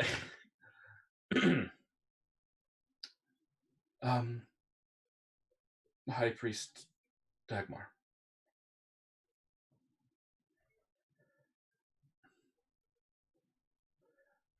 You got my message? I did. I'm honored that you should invite me. You found meaning in it, then? I did, and if I may say, I don't believe she would consider it out of line. We have a mutual friend in Kazan. We do? Yes, and fortunately I was able to speak with her when she came by to help with some relief efforts last evening. So you already know? Yes. And it's delightful to officially make your acquaintance, of course. Of course. A pleasure to meet you. And then you are already part of this thing? Yes, we had a rather more official lineup going on, but certain events within the city have derailed us and made it more necessary to use discretion. There was some loss of life involved in the goodwill efforts that we were attempting. Of course.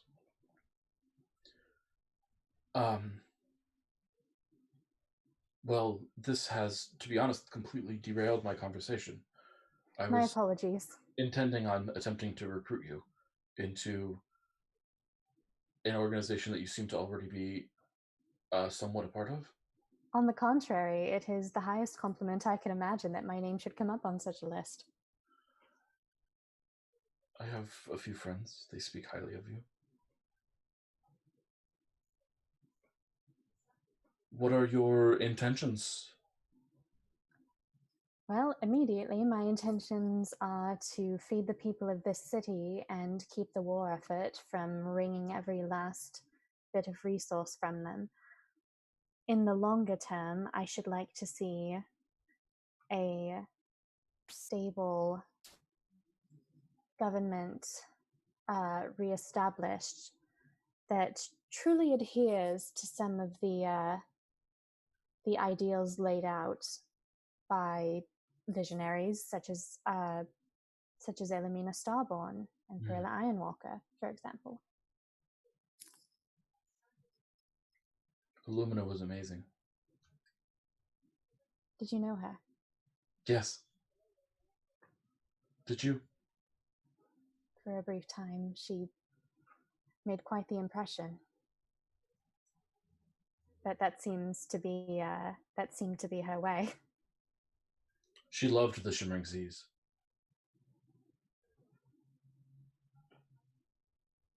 We're given so little time here, and to have the opportunity to use what's given to us in the most effective way possible, as I believe she did, is one of the greatest gifts that can be imagined. Hopefully we're able to continue her good work. That she was taken from us is the greatest of tragedies. It's hard for me to imagine that we'd be in the situation we are currently. I mean, I guess that's just wishful thinking. No, a great many things would be different. It's rare that a leader come along like her. If it's not too, well, I don't want to, as you said, derail, but I'm currently, and a few associates are currently looking into the events that transpired that day as well. Obviously, the people walking about, living and breathing now, who may be in jeopardy, are a priority, but there may be more, as we are learning, that transpired that day than is common knowledge. So that is one of many irons that we have in the fire. Yeah, she leans back and nods. You're almost certainly correct.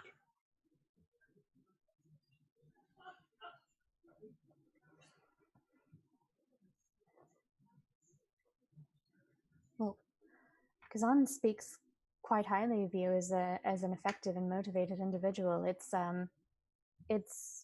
a delight to be able to caucus in this way. Did you have any ideas for certain avenues that we could pursue? Because there are things currently in the works as well. How are the guards on this room? Not the people, the... Oh, allow me to demonstrate. I strongly dislike Magli Blackice. I seek to remove him from power. Do you see how comfortable I am when I say this? Wonderful. Dancing has its time and place, but... Yes, of course. The best, I just had the spells renewed by forces that few, if any, on this planet could overcome. Anyway, my understanding about these things, and I admit that I'm no expert revolutionary, but my understanding pertaining to these things is that it's better if organizations are somewhat separate, so that should one be infiltrated, they don't all fall. I admit that our failure to foresee such an event may have been to the detriment of what was previously attempted. My connections are not with the people that are going to be the most helpful to you in obvious ways. I don't have soldiers. I don't have the common folk in quite the same sense. I have their respect, but what I really have is something that's a little more right now than a complaint circle. People who are dissatisfied, but with the way things are going, but my guess is that push come to shove, they're both sidesers, if you know what I mean. I didn't catch part of that, sorry. No worries. My guess is that push come to shove, they are both sidesers. They'll support a little bit here and a little bit there. Are you saying that the Primarch also has their support in some ways? Yes, they are. You're talking about nobles. Yes. But this is just my perspective, but it strikes me that if I can get their money, it would be more meaningful to you than to him. And so even if they donate the same amount to you as to him, to you, each of those gold coins is much more valuable than any to him. No, this is quite true, and I'll admit my situation is a bit too precarious to do the sort of fundraising I used to be able to do for my temple, for whatever cause came up over, I don't know, the last few decades. Used to be my realm. But if you're capable of persuading, saying the right things at the right times, for people to lend us their resources, or to what they might think would be a certain use of their money when really we're accomplishing the same thing, just in a way that they wouldn't expect, that would be a huge boon. I can do this. Allow me to take it off your plate. I will raise money. I will find whatever sources I can and raise the money, and I will keep you and Kaz insulated. I don't have effective laundering tools at my disposal, but gold is gold. There are some pirates making port during the course of the next week. I wouldn't worry too much about money laundering. Whatever they can sell at different ports will be just as useful to them. Possibly more useful than things they could resell in the city. You and your friends build strange coalitions. We do what we can. on that note, this is an incredibly timely proposition, and I can't say how much I appreciate it, because they're bringing with them close to 4 million pounds of grain to this city. And 20,000 as gold. yes, quick math. As much as I appreciate funding for certain espionage efforts that may require it, we're currently doing all right on our own devices, and what would be more reassuring and possibly more helpful regarding the morale of the city and not falling directly into whatever trap Blackice sets for them due to hunger or desperation would be to get people fed. It's quite a bit to handle in a week, and I will be pursuing other avenues as well, but it's... 3,000 is a lot. A frank question, since we're having a frank conversation. I'm so not used to this. Please, no, ask me Everything anything. I speak around the bush all the time. No, it's all right. Isn't this relaxing? It's strange to some extent.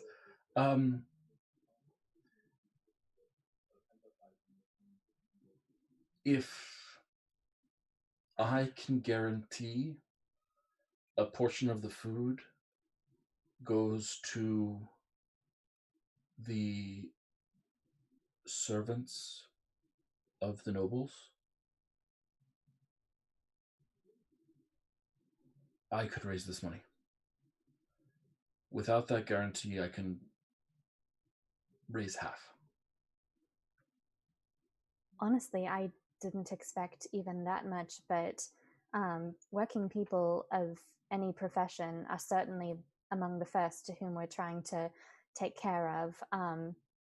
The nobility may have areas in the country, relatives abroad, resources that they can use to feed themselves, even if the price of food continues to inflate, but most of them won't show the same consideration for their servants. So the fact that it's even going to be a talking point is not a problem at all to me. It's a massive relief, actually. It's a they can't see their lives without their servants, and so they but they can't afford to pay them more, at least from their perspective. Of course they can afford to pay them more, but they believe they cannot. Always. And so this as an option will convince them to relinquish more. It's dumb. They could just pay them more and not donate as much to me, but have you ever tried to get a noble to pay anyone more? As delightful as it would be to envision Lord Volcanus running around trying to do up his wig and put himself together in the morning without any assistance, I agree. It's probably better to provide job security and food for these people. There was a time he was wearing a blue powdered wig. I don't know why it was blue, but it was blue. And he stood on top of a balcony and read one of my poems to me as a declaration of love, having memorized it, very proud of himself for having done so. And I didn't have the heart to tell the poor fellow that it was not a love poem, but not at all. In fact, it was a bawdy poem, a tavern poem that I had translated, and he didn't understand it. If nothing else, I'm sure the party was legendary. Oh, it was fantastic in some ways, yes.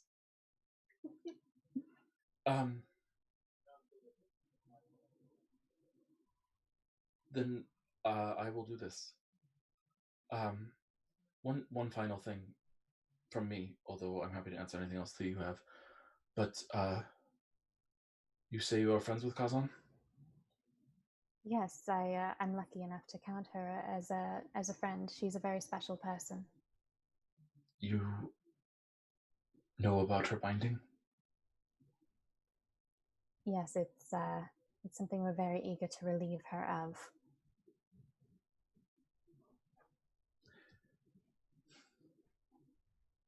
Wait, which one? Yemes? Yes. If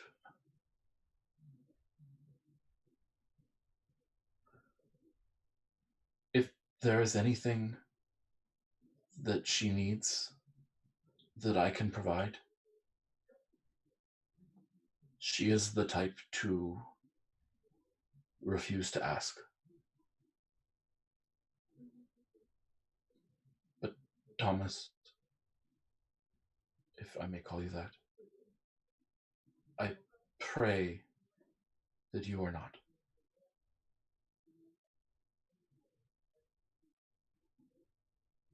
If she needs it, I will get it for her, no matter what it is.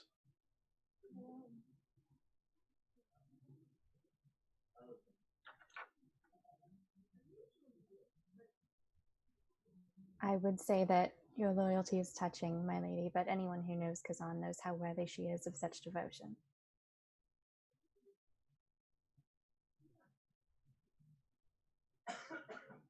Even if it is something dark that you wish not to ask for.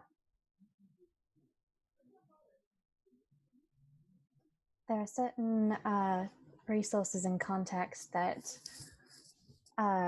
we've been communicating with about the issue that she would like to relieve herself of. But if it seems that she is suffering unnecessarily, the components for such relief may find themselves onto a list of things I might present.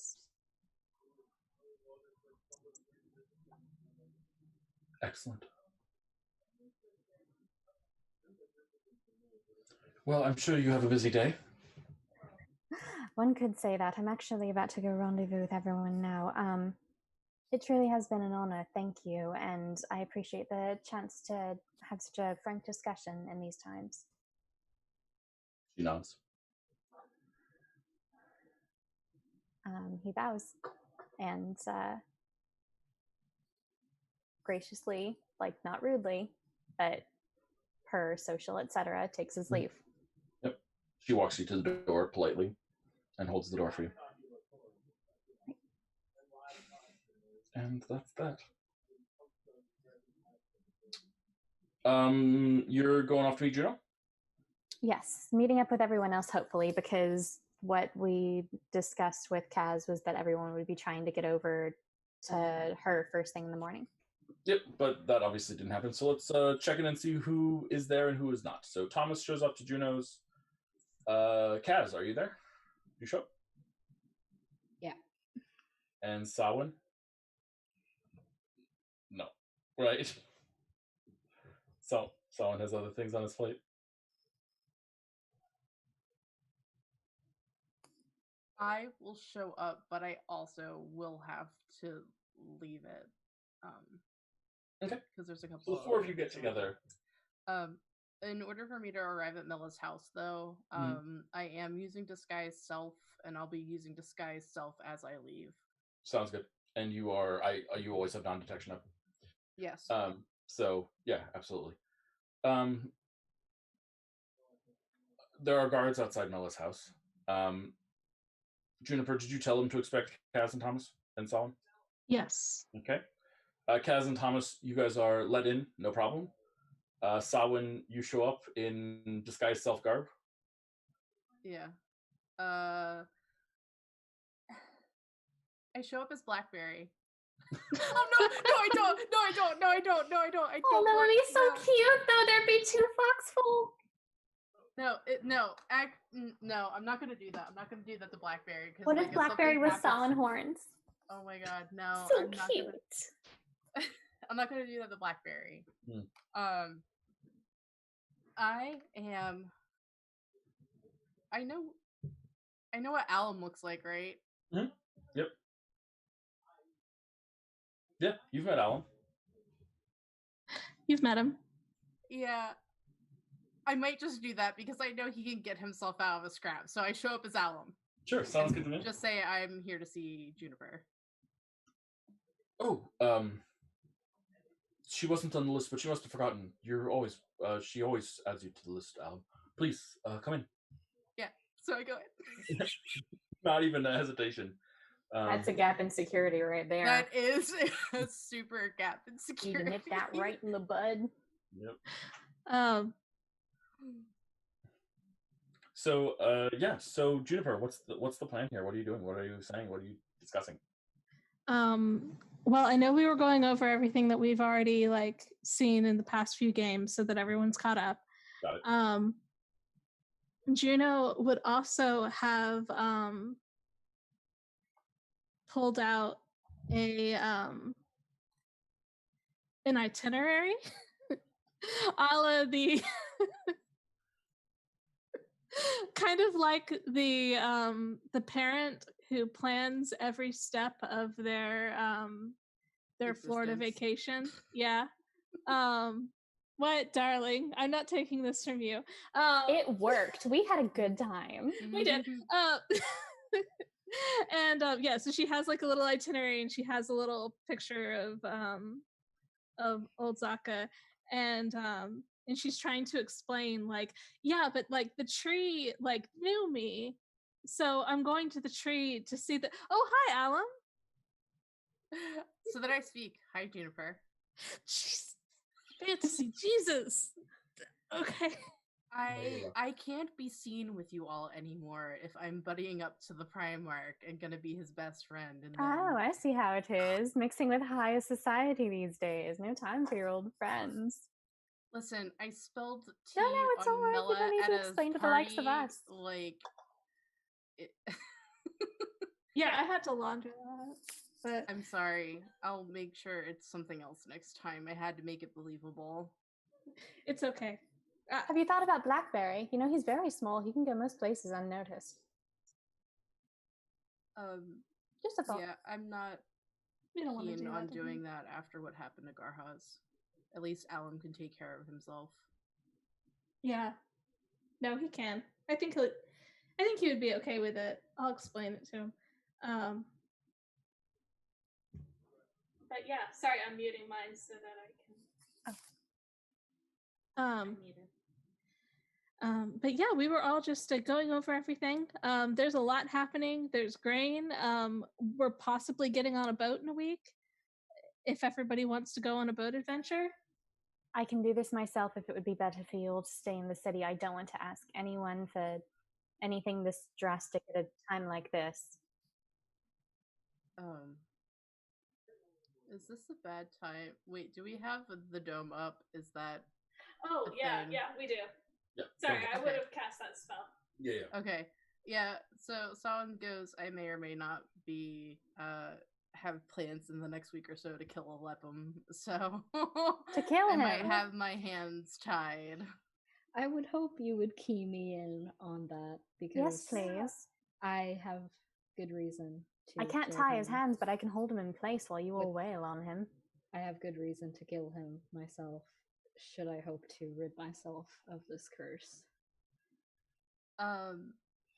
I have the ability to, or will have the ability to trap Alepham in my mind for 24 hours, which should make dealing with his physical body a little bit easier.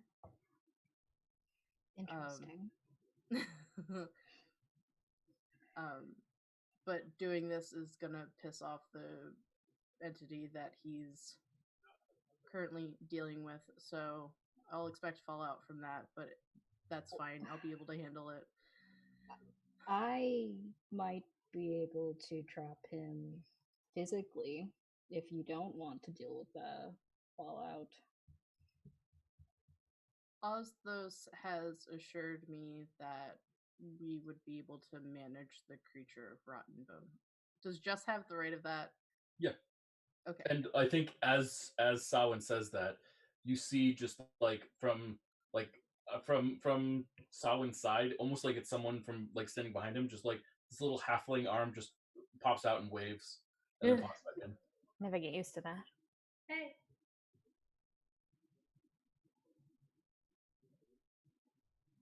But yeah, I'll let you know the day that I'll be doing it. Let's see where we are in a week, but pack a sea bag just in case.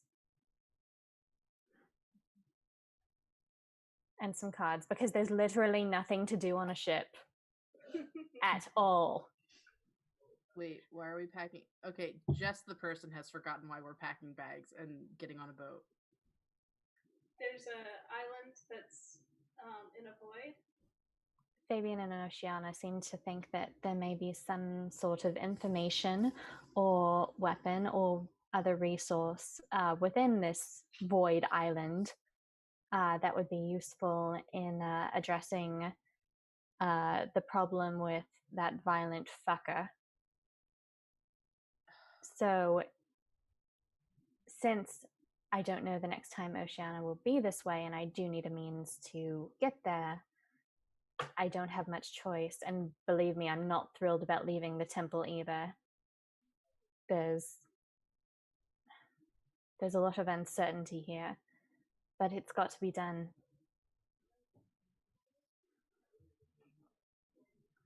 So let's just see where we are in a week and take things one day at a time. Regardless, I'm going to be getting on a boat, but that doesn't mean the rest of you have to suffer as I do. Boats sound cool. They're not. I mean, I've not really been on.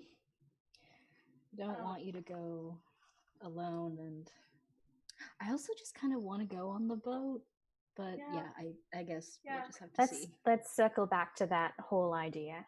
Just letting everyone know that when this grain arrives, and it may take a day or two to completely offload, depending on how extensive the fleet is now. I haven't seen the whole thing at once in a while. It's quite a sight. Expect a bit of a crowd when they approach. Gods, I hope the Navy doesn't fuck with them.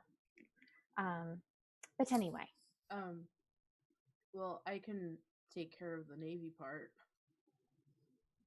How so? Well, not directly, but I mean, the Primarch seems keen on me making myself useful, so I mean, I could take credit for the shipment arriving. I mean, he can't very well have a war if he can't afford to feed his soldiers. So this is true. An army marches on its stomach. This will be a way to prove that I have been more useful to him in a week than the 2 guard dogs he currently has. It might be useful, honestly. If you can speak to someone about managing the arrival of all of this and make sure that everyone involved attaches your name to it, it may be fairly easy. Yeah, I do have an assistant who used to do trading. Best you can't be seen with us. Now you have an assistant. My. Someone doesn't make eye contact. He just kind of looks at the floor and he's kind of I'm sad. playing with you. I'm playing with you. Darling, it's all right. I'm sorry. I won't give tease. him an extra scone. I just... Every day I wake up and I really wonder if I've made the right choice in doing what I am currently doing. It doesn't seem like I can take enough baths to get myself clean.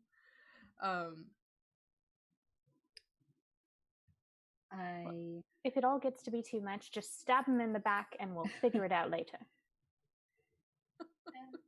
I know what you mean. So, you know, you're in company that understands, at least, not just me, of course. I think your intentions, no, I know your intentions are good. So don't be too hard on yourself. Yeah.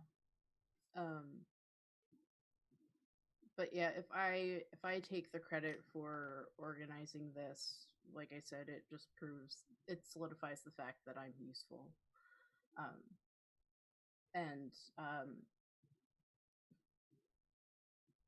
What's his Lord Oceanswell, or the former Lord Oceanswell, is my assistant and has experience in trading, which could be useful to us. And before the covering fell, he made a very big to do about not being in line with the Primarch, but if he's my assistant, then I don't think Magli will view him as much of a threat. Especially if I keep him to trading tasks that are abroad as opposed to local. So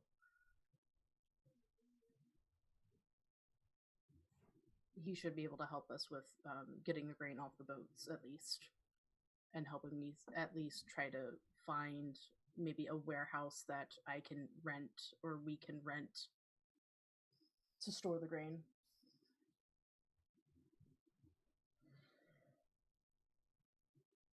Now, Juniper, what did you say about your tree? Oh, yeah. So I maybe, is it okay if you mute, because I'm hearing myself? Oh, I'm so sorry. Sorry, I was just hearing the echo. Yeah,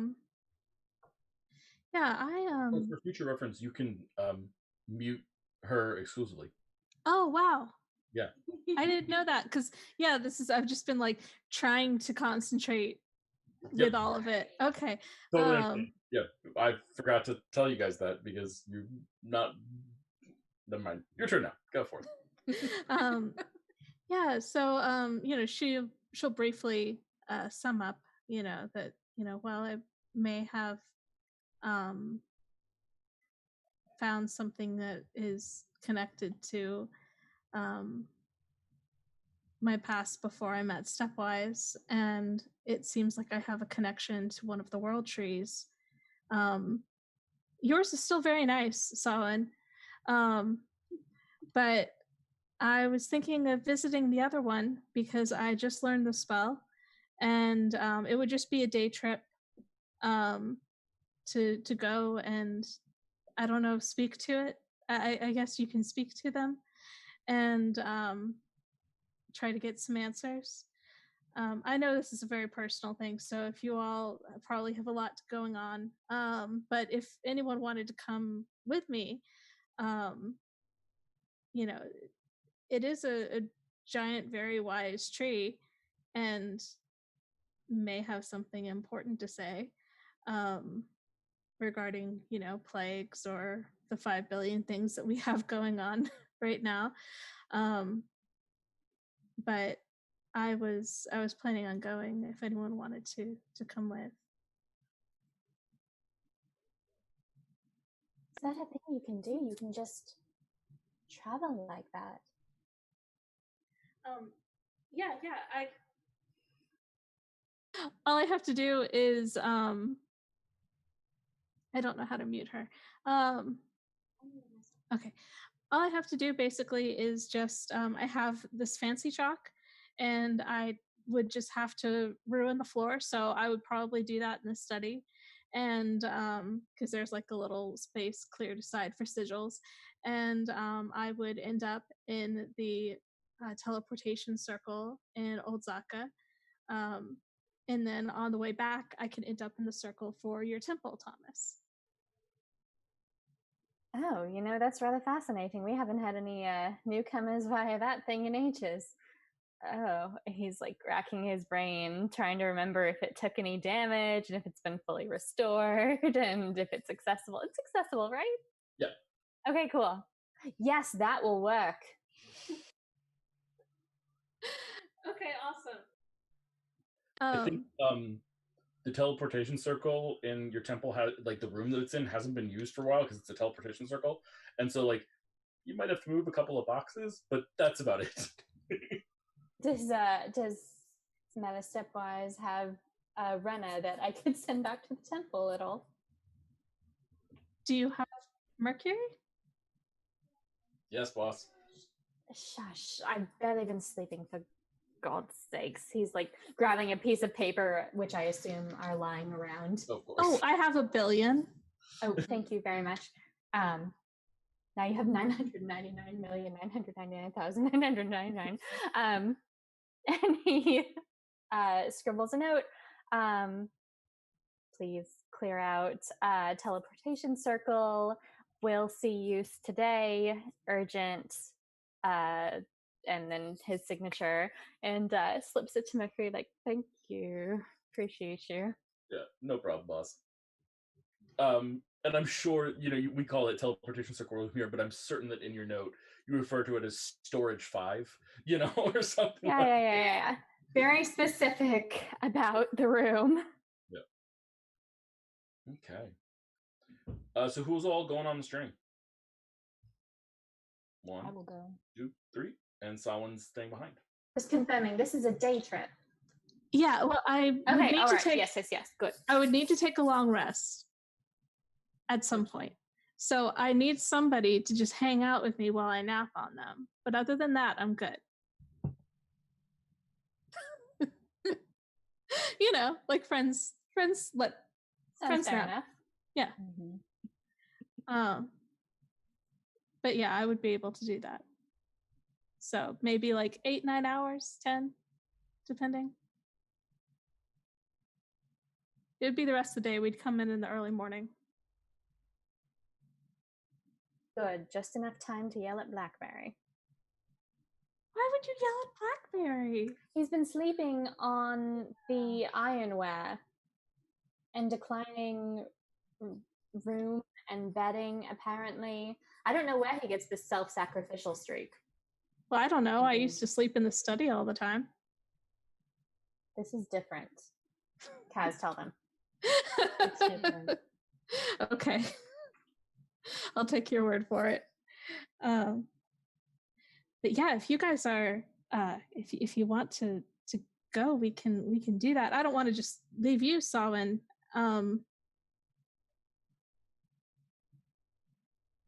But Samhain, why can't you make it today? I thought you weren't coming on the boat. I thought you were coming to the tree. I think I can do a day trip. I don't think that it'll, like, he's not really aware of my day-to-day stuff, like being on the art council or whatever. So I can probably get away with doing a day trip, but I don't think that I can just leave town for a week and be seen on a boat with you all. That is understandable. And it'd be good to have someone stay anyways. Yeah, and since I'm supercharged. yeah, but if you need help, get a hold of Psionics, maybe, to get a hold of us. That is true. And I can send one of us. I don't need a psionic to get in touch with you. Oh, right. Yeah, you could just do that. I keep forgetting. Okay. I'm not teasing you. This is me not teasing you. Mm-hmm. Okay, I learn something new about this every day myself, Juniper. Today I learned that I can find people even if I can find people through someone I've only met briefly once. So that was interesting. Well, is there anything we need to do to see this tree? Should we bring something? Letter of invitation? I don't think so. I don't have too much but yeah, I mean, honestly, I just need to make the sigil and then we're there. I mean, technically I'm from Sunara, so we should be okay. Is Mercury back? Mercury comes back, yeah. Okay. It'll be cleaned out, boss. Wonderful. Well, I'm certainly ready. The sooner the better, as far as I'm concerned. Okay, well, if you're all right, we can move this to the study. So the 4 of you move up to the study. Juniper, do you want to narrate what this spell looks like? Sure, yeah, might as well. So what it mostly looks like is the chaos of the study has been shoved to the far corners. This is now Juno's place. And what she does is she has these bottles of ink that are, set very like cleanly to the side in a specific order, and she dips brand new paintbrushes into them and makes a circle around that, and then she makes another chalk circle around that, and then she chalks in some symbols, and then she puts in smaller symbols underneath those. And as she does with each time the circle is closed, whether it's with the runes or the sigils or the lines, it glows faintly, and it continues to glow until it's completely done. And when it's completely done, it's kind of like the entire room is starting to light up. And she stands in the center of it, completely lit from below, with this like kind of a light greenish glow. And she looks around and she looks up at everyone and she goes, I think we might need to hold hands, but I'm ready to go if you are.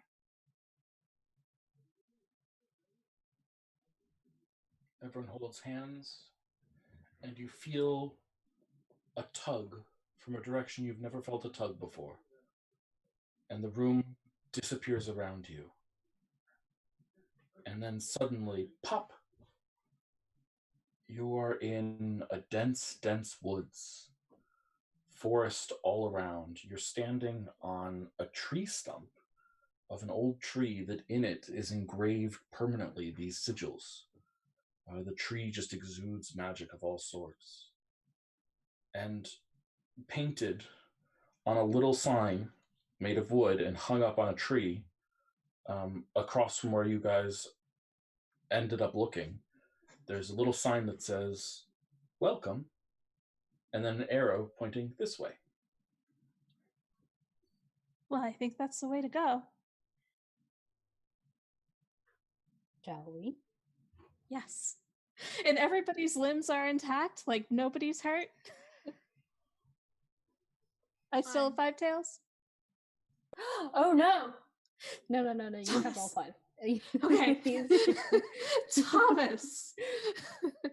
Yeah, so she's very invested in this. Obviously has not been in dense woods like this pretty much ever. She was out kind of in nature when she was with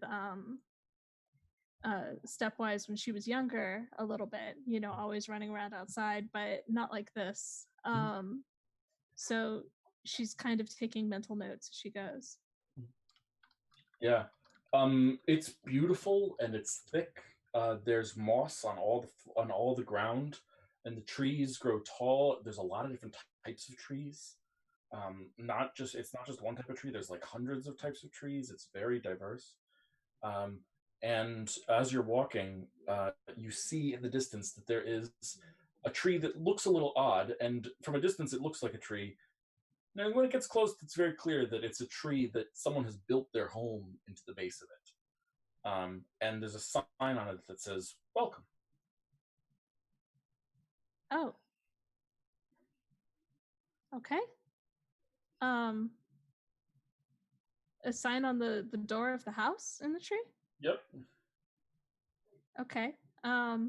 If I walk up to it, do I see anybody? Mm-hmm. Yeah. So light is coming out from the roots. There's clearly some sort of light spell or fire or something inside the tree. Probably not a fire, but probably some sort of light spell or something like that. And underneath the welcome sign, there's another sign that says, for inquests about Old Zaka, please knock." Oh, okay. I will knock. The door opens, and inside you see that this house is kind of small, but then underneath it, it sort of expands into the whole root system of the tree. It's partially underground. And a middle-aged halfling opens the door and says, "Oh, you're new. Hi, I'm Mako." Hi, Juniper. Juniper. Nice to meet you, Juniper. Welcome to Old Zaka. We're the locals. We take care of the tree and guide people on their spiritual journeys so they can help out. You've got a whole coterie of friends. Hi, everyone. I'm Mako. Hi, Kaz. Kaz, nice to meet you, Kaz. Been not as long as I thought. Normally we don't see your kind here that often, but one of you was Oh, here, but a month ago, a couple weeks that, actually, helped us with a little bit of a problem. that's so cool. Mhm. Who were they? Maybe I know them. They didn't actually end up giving me their name, only a fake name. Oh, Okay. But they were in disguise, I guess, is part of their deal. But yes, absolutely, they are. Yes. Come on in, come on in. We have a drink that we drink around here. It's a drink of welcoming and of honor, and we would love to share it with you to begin the festivities of communing with the tree, if that's what you're here for. um, yes, that is what we're here for. By the way, has she seen the tree around, or is it not Not yet. visible yet? It's not visible yet. So so we would need to partake in festivities first. Sorry, I'm not very familiar with the process. Sure, newbie, first time, no worries. No, it's just like a drink of welcoming to make everyone feel welcome, and then we guide you to the tree and give you some suggestions about how to meditate and focus on the tree if this is your first time and you need some assistance with that. But it's also just like a warm room for your friends to hang out while they wait for anyone who wants to commune with the tree. Well, of course, they want to commune with the tree too, which of course they are more than welcome to do because old Zaka's got all sorts of wisdom for all sorts of people. I'm sure. Um, all right, yeah, I guess so. Well, come on in. And he walks in and follows like a slant down onto the ground. But every room of this is like very dry and clean. And there's light cantrips put up all over. So it's like very lighted. And he comes in and he shouts loudly down the trail, "Everyone, we have some guests. They're here for the tree." And immediately an elf just pops their head out and looks at you all and says, "Hi everyone, Tria." And then someone else pops out, a human. "Oh, hello. My name's Kiana. Nice to meet you all. I think Polis is on duty, Mako. Quite right, quite right. Polis is on duty. We'll go find him. We used to be 5, but well, one of our kind betrayed us, and maybe betrayed us. It's a little bit unclear. We had a crisis here not that long ago.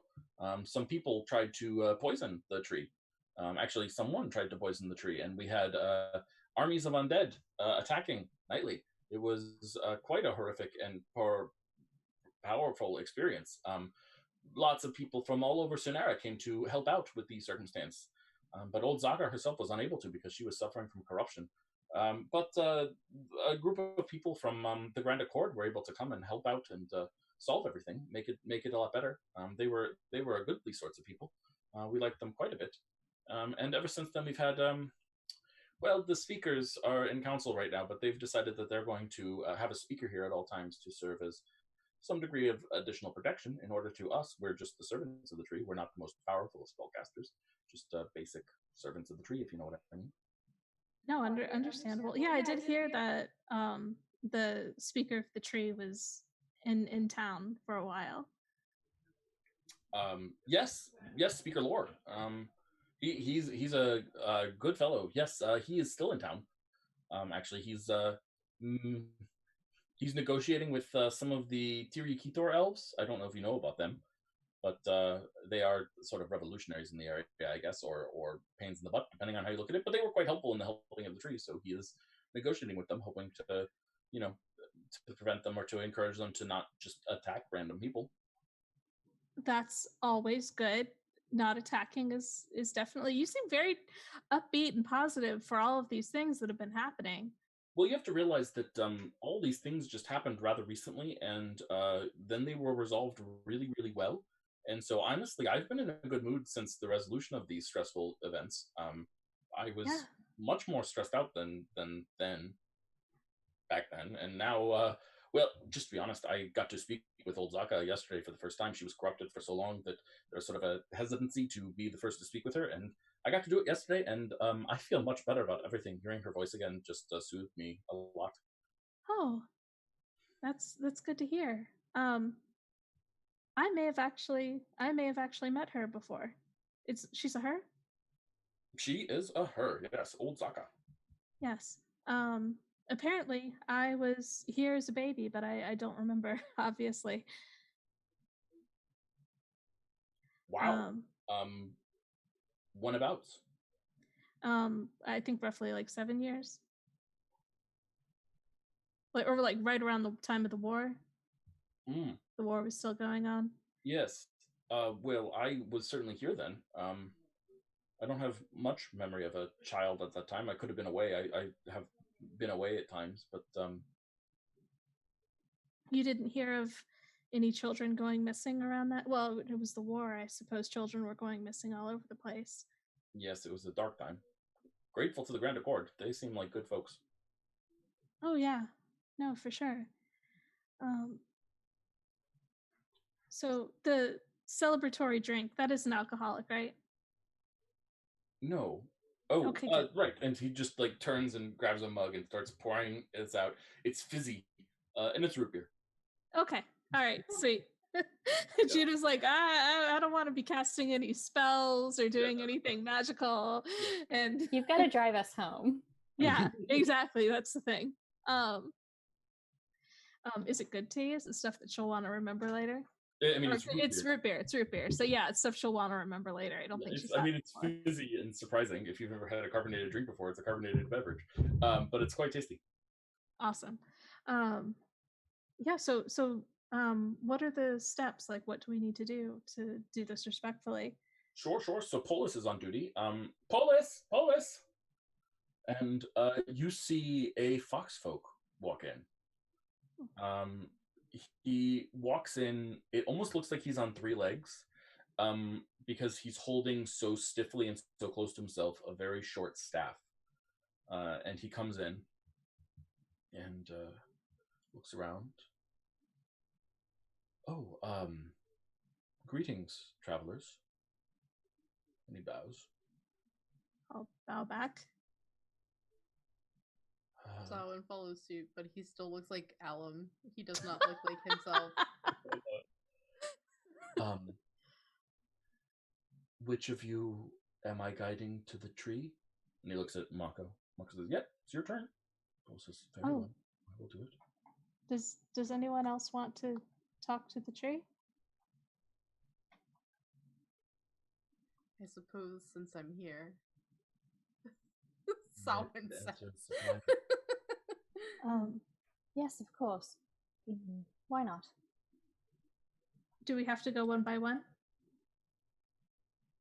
You can only speak one by one, but okay. The rest can wait. Is it okay if I go first? Of course. Thank you. I guess it's me. Well, then come with me.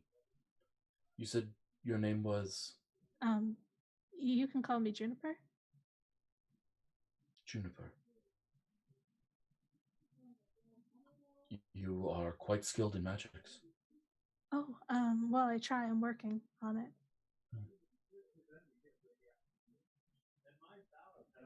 An intriguing choice. Come. And he starts walking. Again, leaning heavily on the staff. Okay, yeah, I'll follow along.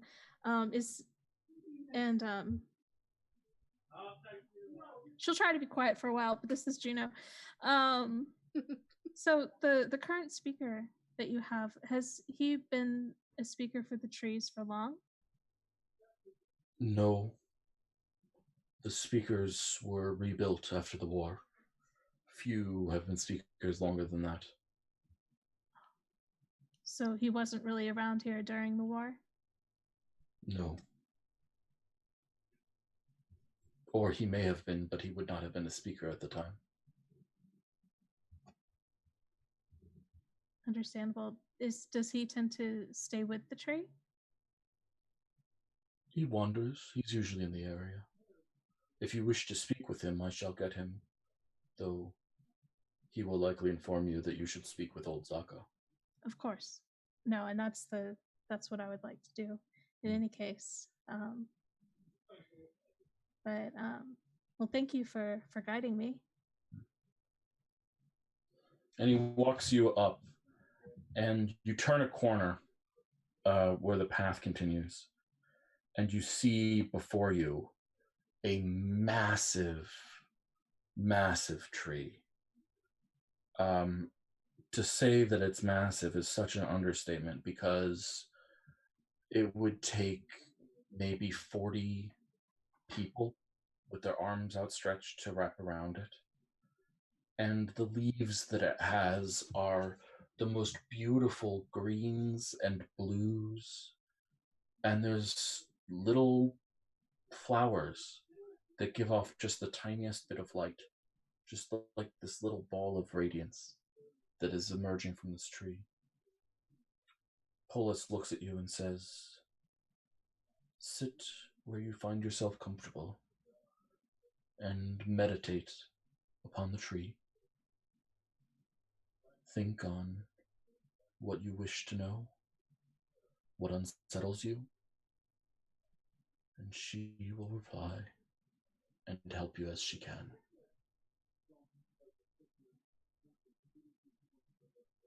Thank you. I appreciate it.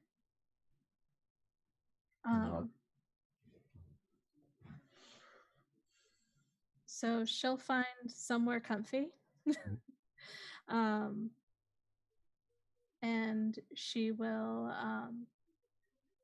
get herself comfortable, obviously, and sit down and meditate. And, you know, she's a wizard, so she's had to concentrate for spells before in the past. So she tries to kind of like focus on the tree.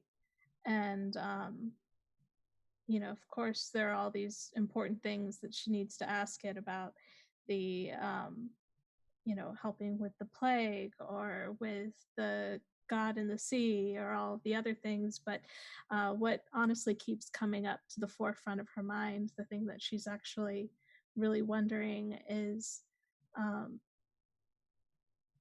who she was and what happened to the people who left her there.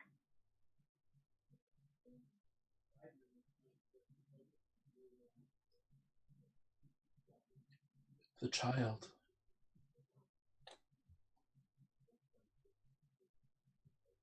I left you in the care of another.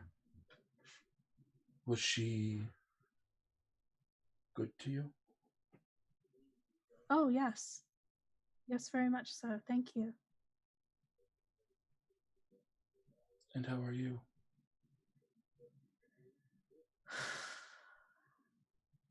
I don't know.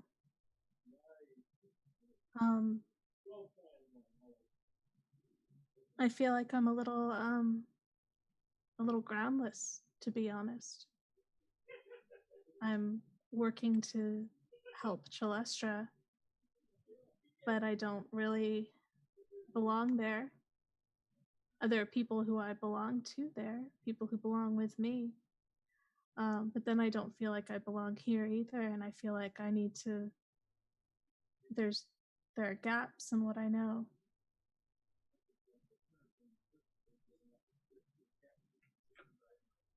Those who feel groundless have not put down roots.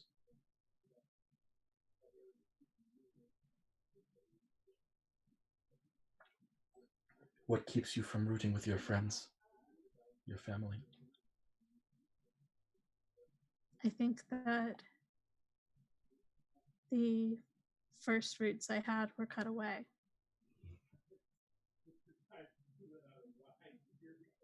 And so you are afraid to let them grow again? Maybe. I'm worried that if I do, that there are people who are still out there who cared for me, that might even still be looking for me, and that I'll have given up on them.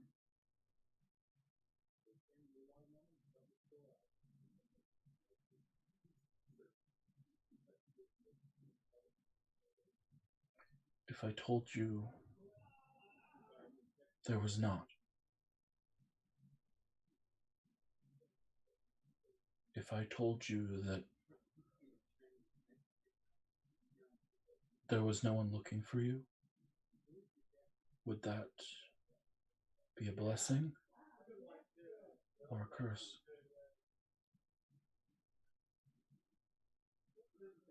I think I would still want to know who they were.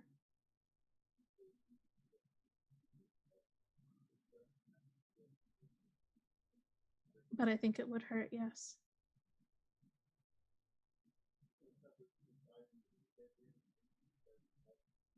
What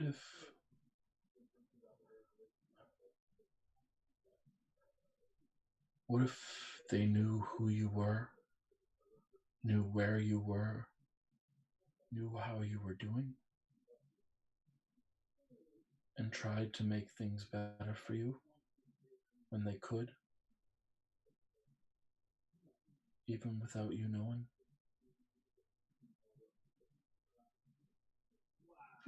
But why, though? But why wouldn't they reach out? Why wouldn't they say anything?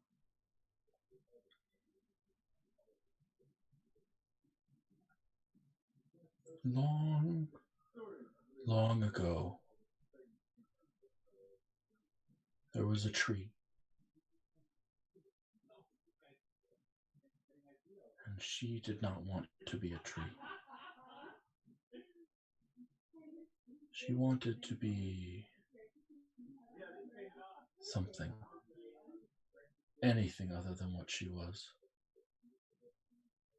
But she could not, for she was a tree. But that wanderlust that she had, she passed on into an acorn, which then became a tree. And then another acorn. It blew in the winds. It blew towards the sea. But it too became a tree.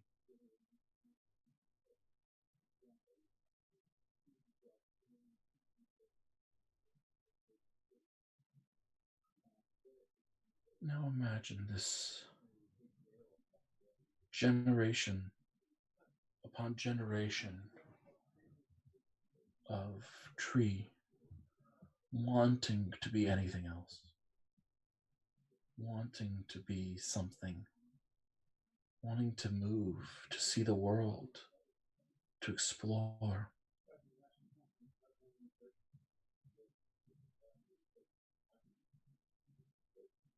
Its parents couldn't.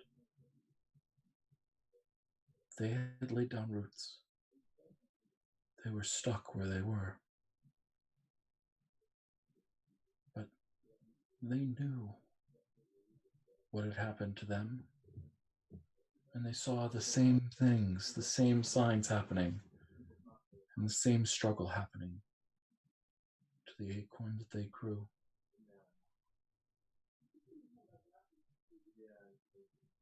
If you were in that situation, what sacrifice would you make for your acorn, for your seed of a new plant? What would you do?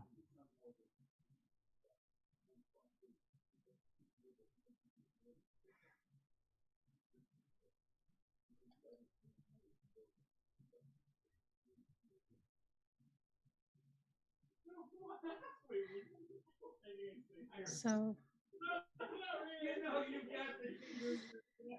oh boy, I would probably do the same thing. Are you sure? I don't know. I would want them to know they're not alone. And do you feel alone? Or do you feel the love of your friends? I used to feel more alone, yes, but not recently.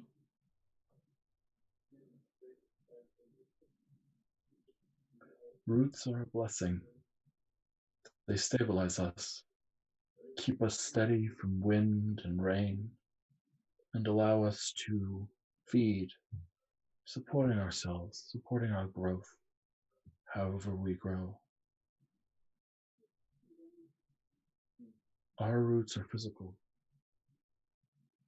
You seem reluctant, even now, to lay down metaphorical ones.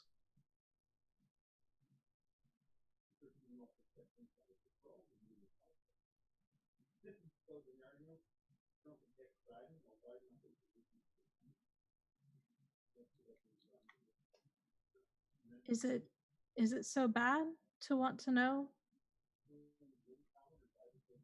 who you used to be? Where you came from? Can you roll a persuasion check, please? Can I use my inspiration? Yes.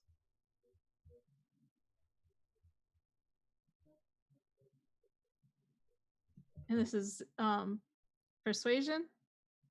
Would you like to push it for another step? I don't have anything else, I don't think. It's a 10, friends.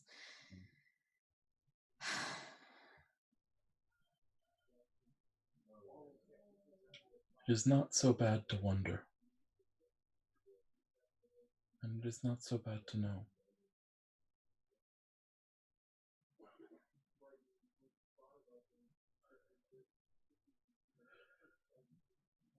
You hear the tree, wind runs through it, and it sounds like a sigh.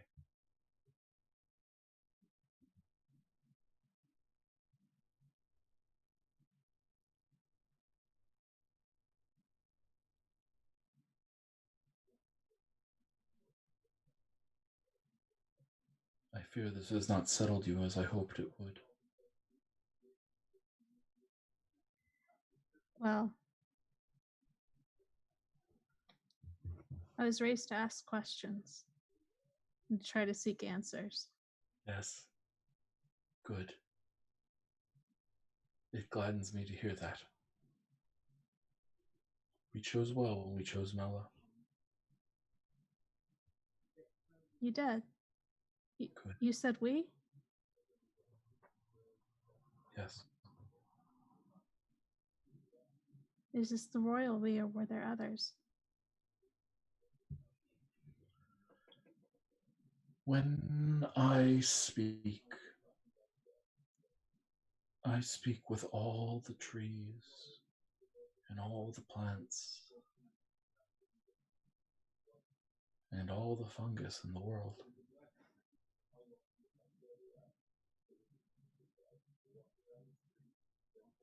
Sometimes I consult them,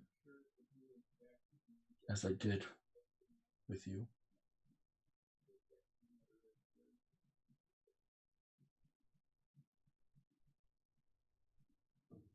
She seemed like she needed you. I think so. And you needed a home.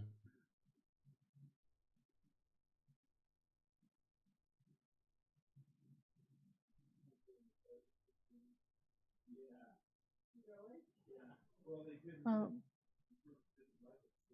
thank you for leading me to her. I can't imagine what life would have been like otherwise.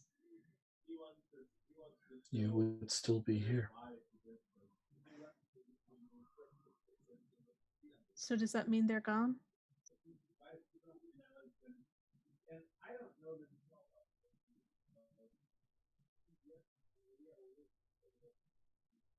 I see. No. They're never gone. They miss you. But I do not think it is time for us to tell you all. You are needed. Trelastra is a place in pain. You are one that is helping it. I'm trying to. There's a lot happening there. There are people who are in so much pain, they're lashing out on the entire country. Yes. And the quick answer would be to, to kill them and end the problem, but I can't do that to people who've experienced that kind of violence. But I don't know how to turn this back, this plague that's taking the land and the water. What you have found is the base of the problem. This woman that you think on? Yes. He is the base of the problem. But as we have discussed, what you need to cut off is the roots.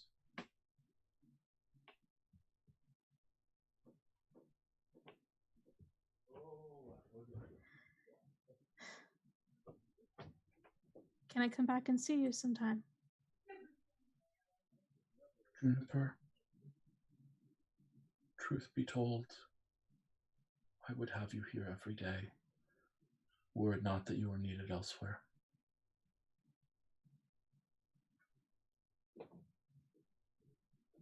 Thank you. I have to say you're the most beautiful tree I've ever seen. Oh, you flatter, I'm old, you know. That doesn't mean anything. Thank you.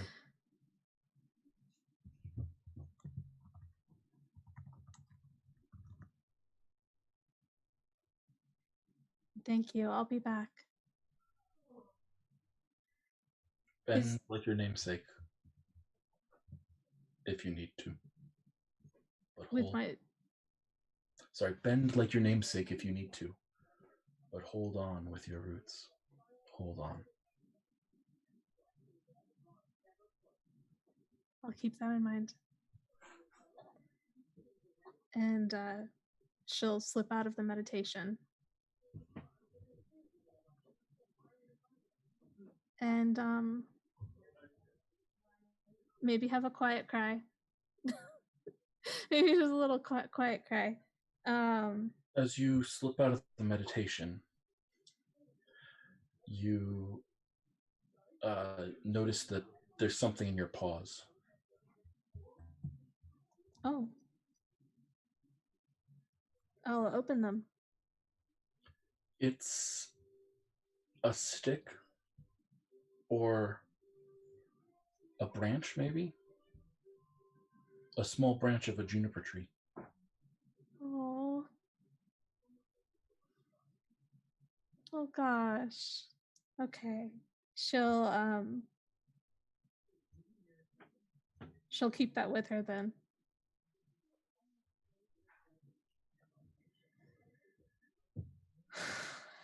Okay. Better make sure everybody else is okay.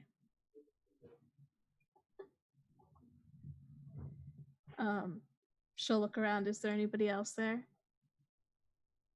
No, I think they're back, waiting for you. All right, she'll head back. Okay. Juniper makes it her way back. And Paulus looks at you and says, was she helpful? She is very wise. And I will take what she said to heart. Good. Would anyone else like to speak with the tree?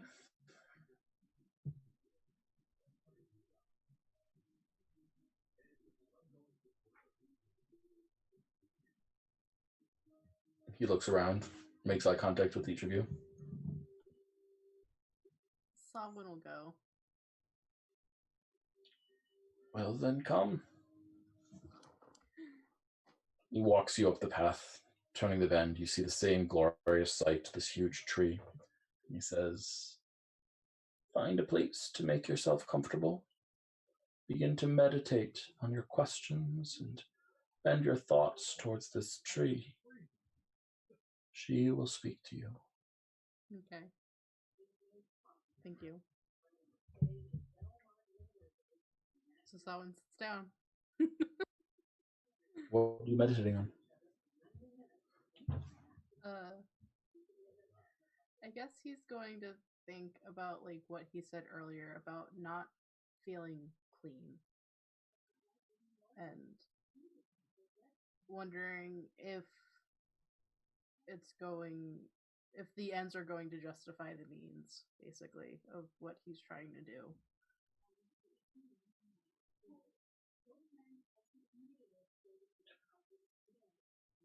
Long ago, there was a being of great power, far greater than mine, far greater than yours, far greater even than the patron that you carry with you. She was beautiful, and life itself in many ways. She had all the power that one could possibly want, and she used it. She used it to do beautiful things. She used it to create life. She used it to make beings that could care about each other, could love each other, could take care of one another. And then she made other beings to help look after. And with each being that she created, be it mortal, or God, or something higher, or something lower, she realized that she just had too much.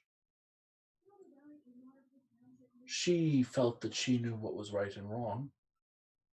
She had the power to enact it, to fix it. And so she did. But as she did, she wasn't fully aware of the consequences of her actions. One day, a priest, good man, came to her and said, "Great one, life itself, it is true that you have smite the demon and saved the people, but you smote him with a sickness and did not realize that the sickness was catching. Please heal our people." And so she went and she healed the people. She gave them an herb of great beauty, and this herb was able to cure the sickness, and she left. And then later someone came again and said, "Great one, when you gave us the herb, you cured the sickness, but now the herb is a prized possession, something that has developed inflated value. People warring over it. They're dying over it." And so she had to go to stop the war. But every step she took, every task she did, every time she tried to cure, to help, to cultivate, her power was too much. It would be as if you tried to light a candle with a spell and instead incinerated a forest. And so she realized that no matter her intentions, the scope of her power was at fault. So she did the best she could. She tried to make everyone as comfortable as she possibly could, doing every single thing as right as she could. And then she said, "I can do no more." And she looked within and broke her power into 1,000,000 little pieces, and then 1,000,000 more, and then 1,000,000 more, until she was just a person. And only when she destroyed her power entirely, after doing everything she could with it, only then did she feel clean.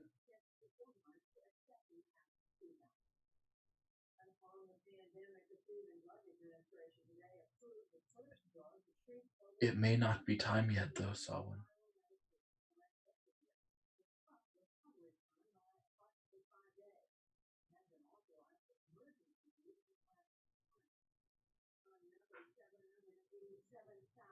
Yeah, I don't think it's going to be time for a long You are a conduit. I am sorry for the road that you must walk. It is much easier to be a conduit if one is not a good person.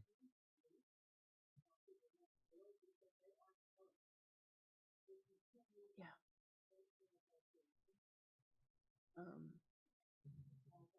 Thank you.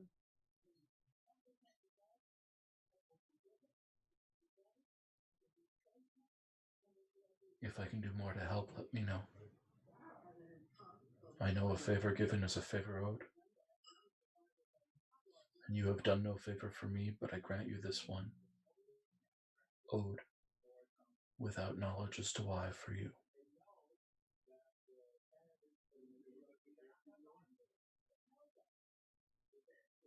Thank you.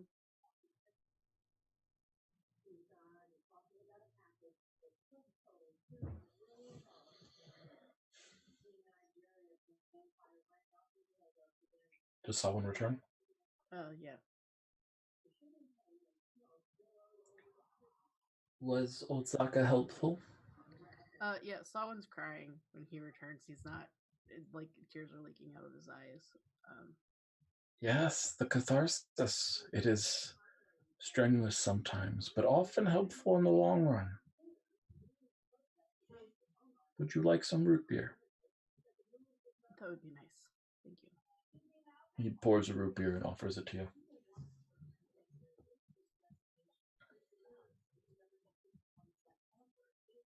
Would anyone like to speak with old Zaka? While you're here. Someone's gonna say once in a lifetime opportunity. Why? Juniper's quite powerful. What? I doubt this will be the last time we're here. It's a figure of speech, Thomas. Yeah. Smart ass. Like someone. Look, everyone seems a little overwhelmed. I'm taking you all at face value right now. Calm down. Juno's just like, you know, if Solid's okay with it, she's got 5 tails. One of them can hug.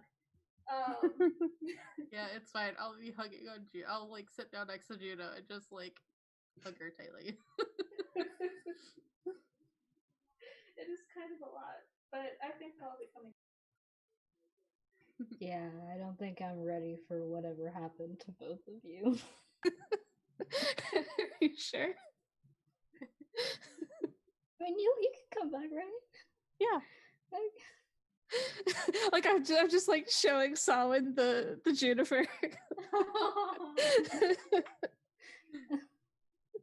is that the did old Zaka give you a gift? Oh yes, it's my namesake. It is almost certainly not only your namesake. What do you mean?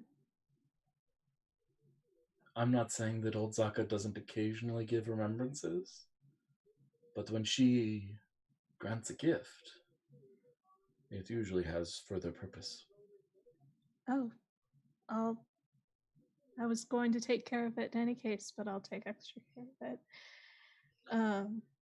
At this point, Mako walks back in and he says, "Oh, I'm much sorry for interrupting you all here, but is one of you named Thomas or some sort?" Thomas looks pointedly at Kaz, straightens his back, and says, "Who would like to know?" I'm quite sorry, but I was just I'm in touch with the old Zaka, and she said that she wishes to speak with one known as Thomas. Something about a friend of hers trapped in an ocean. Pardon me. He picks up his robes like a skirt, and he hustles out of the tree. Yeah, of course. Excuse me, do you have tissues? I think we're gonna need more. Oh yes, of course. Yeah, I'll be right back. And he comes back with like pads and pads. He's like carrying like 6 boxes of tissues. Here. I'm sorry, I normally keep this room stocked. Sorry about that. Must have with the corruption, we've sort of gotten out of the way of things a little bit. Glad she's all better now, though, right? Not sending nightmares of evil things anymore, right? Oh my gosh. Yeah, no. Yeah, it was some evil being. We never got a full name on them, but some sort of evil being cursed an angelic being into guarding a seed of poison that cursed her slowly over time that was planted in the river. Oh, goodness. I'm glad she's okay. Yes, me too, quite much. Uh, You want to talk to Speaker Lore? Oh, I can. I don't know what I would ask. Well, But he's here if you wish to speak with him. He's just he's in the other room having a croissant. Oh, sure. I mean, if there are croissants, I might sneak over. Yeah. And the hospitality. I know. Gosh, you are all so nice. Well, imagine working for an enlightened tree. Don't you think that you'd be nice too? It is true. Though I will remind you that one of our people who was here and with us, working here for 9 months, turned out to be an assassin. That is true. You know, don't take all things at face value. Though I guess to be fair, she did assassinate the person who planted the seed of poison. But then she took off, so not really an execution. Yeah. Had been arrested already. You know, most of us work for or are in political circles, so this is incredibly relaxing. Yeah, this is so nice. This is so nice. She says, tears. This has just been really pleasant. All right, I'll go over and see where the croissants are. I suppose. Yeah, absolutely. And he brings down a plate of croissants for the rest of you as well, if anyone wants a croissant. And we'll do 2 quick scenes, I think. We'll start with Thomas's. So meditate and let your thoughts move to the tree, and she will answer your questions.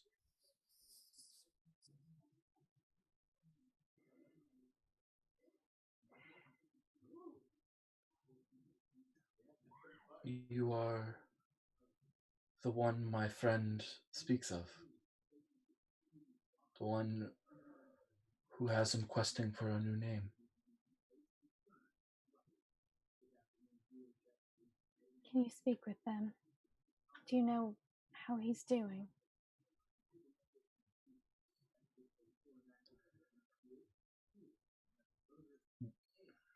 Honesty is best here.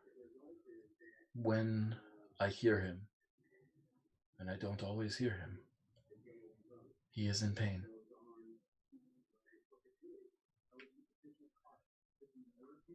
I'm trying to work quickly.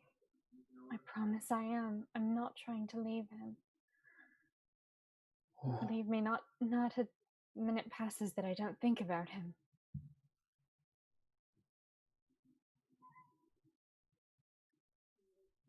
It's good to hear that. He has immense faith in you. I think that's one of the things he's holding on to most tightly. But you can talk to him even now. You hear him.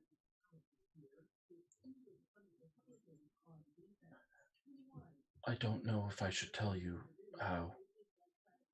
I just hear him when his screams are loud enough.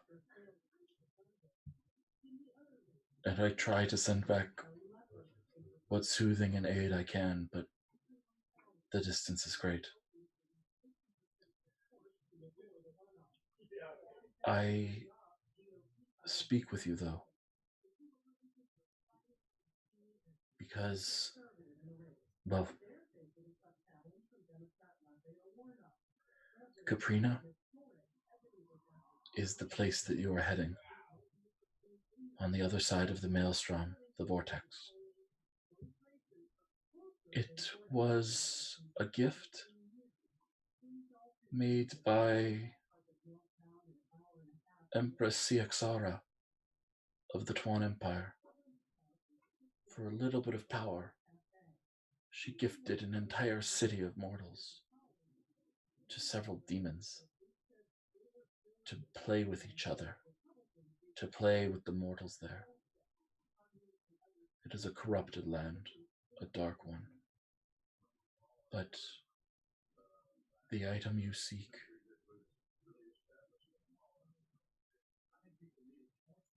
is there. And if you can find it, and you can survive that place, then it will allow you to free my friend.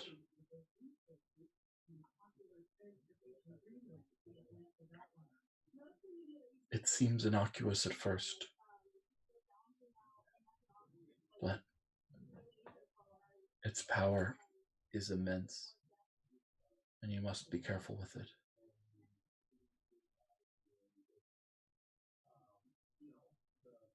It is a quill. A quill that a very, very powerful, very, very dangerous sorceress enchanted for her to rewrite the traits of the beings around her. She used it constantly to make the people in her life more pliable, more easy to manipulate. But bindings, all bindings, are based on names and on truth. Even a spell like Hold Person holds a person. If you cease to be a person, then the spell no longer holds you. And so if the bindings on our friend, he who used to be the chain, they're based on that he is the chain. If you can rewrite that fact, then the pain will be no more, the bindings will be no more, and he will be free. But it will change him in some way. I'm not saying that's better or worse, but it'll change him. He is already changing. What he needs is something to change into. And you must write that for him. If there were a way to give it to him for him to do it himself, I would. I like him just as he is. Then think what that is, and name him that.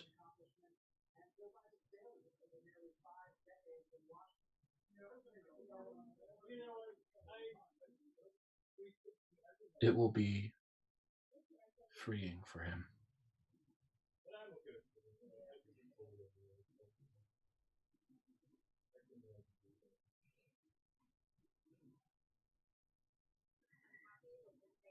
Do you suppose... Because there's not enough we're trying to accomplish, and obviously this is the very most urgent thing that I can think of. But if that city has truly been their enthrall for so long, is there a way to free them as well?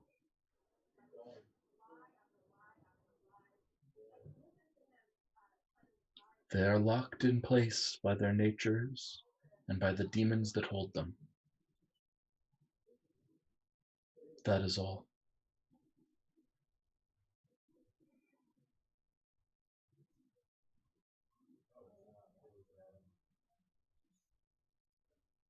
I'll put it on the list.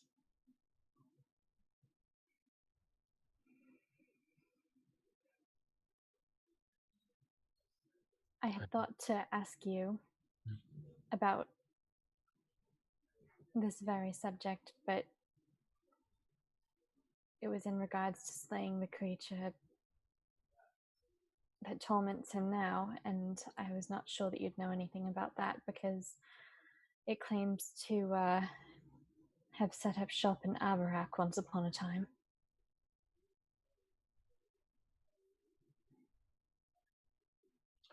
Sitting atop it, long ago. A creature of some power, but not an insurmountable force. Crude, truly. Worth trapping, or depowering if there is a way, and a threat certainly to all mortals and mortal kin. But defeated by mortals once long ago, many of them, working together. It was quite a feat. The first unification of the Shimmering Seas. This being, of course, the third. I intend to make this one stick. I would like that quite a bit. Thank you for your wisdom. Your friend Samhain has a saying, a favor given is a favor owed. You do not know it, and you do not know why, but you had already given me a favor, and so I give you this information to pay that debt. If I may ask, as to the nature of that favor? Thomas bows. He says, if there's ever a moment where you think he might hear you, please tell him I'm coming. I was doubtful of you at first, I must admit. But meeting you, I see what he sees.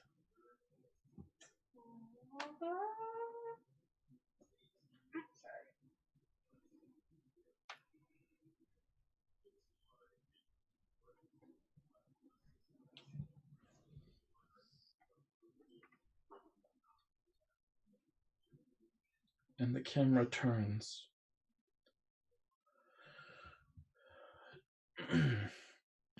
to Speaker Lore.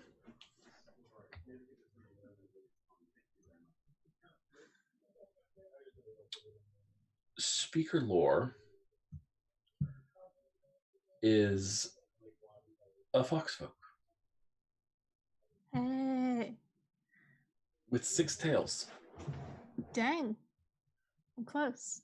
And right now, he has crumbs throughout his fur. Because he is eating croissants. Yes. That's happens sometimes. And he turns as you enter the room and looks at you and says, "Oh, I'm sorry. I didn't I didn't know there were any people here. Hi. I'm Lore." Hi, I'm Juniper. My friends and I just came to visit Old Zaka. Juniper? And, yes. Mela Stepwise is Juniper. Yes, you know Mela Stepwise. That is the name she chose for you. Hi. Hello. How are you? I'm well. Did you know of me before? I was there. Oh. Hi. Hi again. Well, hello. Are you sorry? Checks and all your fingers and toes. Nothing's cut off. No, everything's fine. All my tails are good. Yeah. Yes, good. You've got 5 tails. Studying the powerful magics I see. That's impressive. Yes. She taught me wizardry. Of course, the arcane arts. That makes sense. Yes, that fits her well. Yes.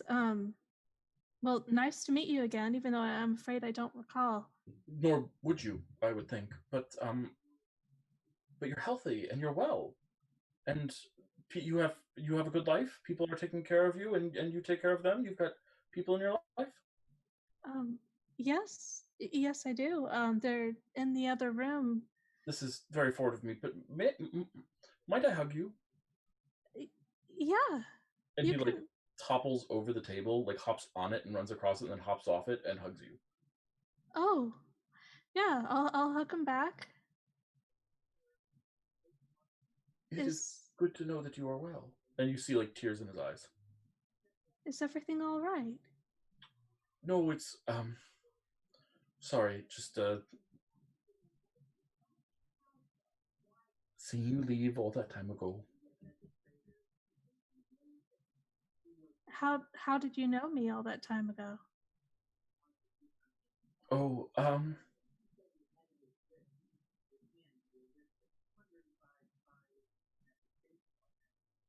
I have to ask, I'm sad to say, what did old Zaka tell you? She talked about acorns and roots and that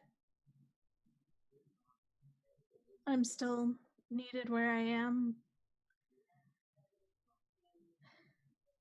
So she knows who, I guess, left me here, but apparently not yet. Then I will say this. I was very good friends with your mother. It was she that inspired me to become a speaker. Oh. Many long conversations I had with her. And many a day sitting side by side, back to back, leaning against her. I would read and she would bask. Is she okay? Yes. Does she know where I am? You spoke with old Zaka? Yes. Then she knows where you are. Well, this is going to be an odd question. You don't mean to say the person you're speaking of is old Zaka? No. Okay. No. I was about to say, I've experienced a lot of very unusual things in a very short amount of time recently. Sure, yes, and, of course. Okay. That was a roundabout way of asking, am I a tree? I'd like to insight check that, actually. I was gonna say, can I insight check him to see like what his deal is? Because I'm thinking like over the table, Dad. But yeah, I'm gonna insight check 16. Mm-hmm. Yeah. He's, I mean, you know, because he's told you flat out that he's keeping things from you. You chuckle, and it felt like an honest chuckle to you when you asked if old Zaka was your mom. Okay. Okay, good. But when things aren't as stressful, can I ask, would you say?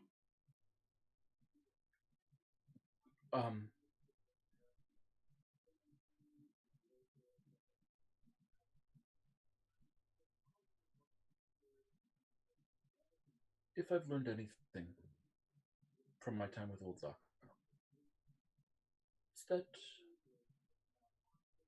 she can speak for herself.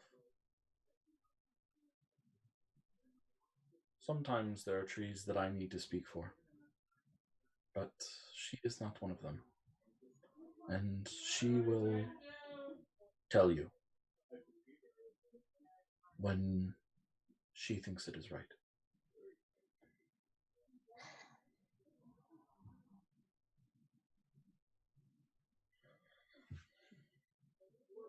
But in the meantime, I can come back sometimes, yeah.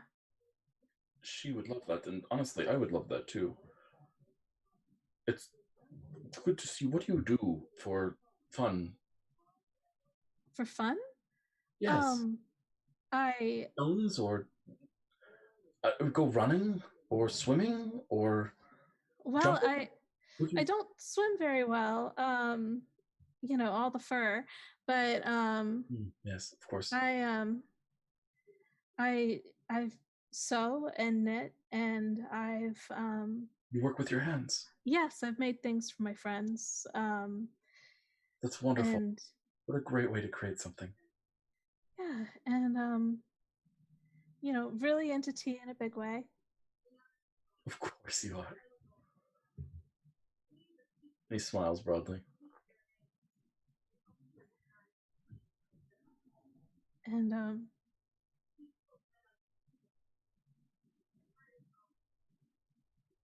did they? I do.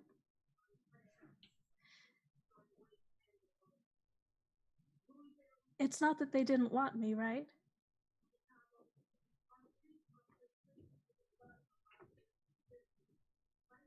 It was never that they didn't want you. It was that they wanted the best for you.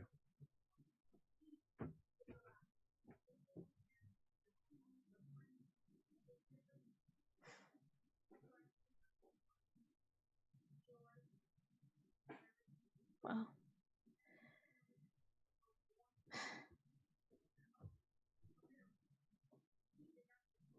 I hope one day that I hope it's time sooner than later then. I think I'll always be wanted where I am. There's always going to be something. Good. Good. I'm not... But I'm speak to old Zaka the other day. Yeah? She gave me this lecture about... He rolls his eyes. Roots. Yeah, that's what I got to. Yeah, I know it. Yours was given to you because you are young. Because you are in a place where it is possible that you could be pulled into, feel two different tugs. And feeling that tug is a form of pain. And yes, I'm sure that you feel a dull ache inside yourself where you wish to know who this is. But try to focus on how much worse it would be if you were being pulled away from your friends.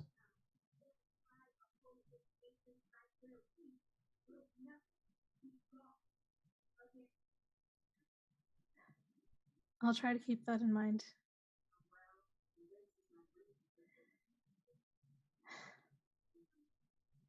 Now, autumn is coming up soon, and the leaves are going to change color. And my understanding is that it's going to get quite a bit colder.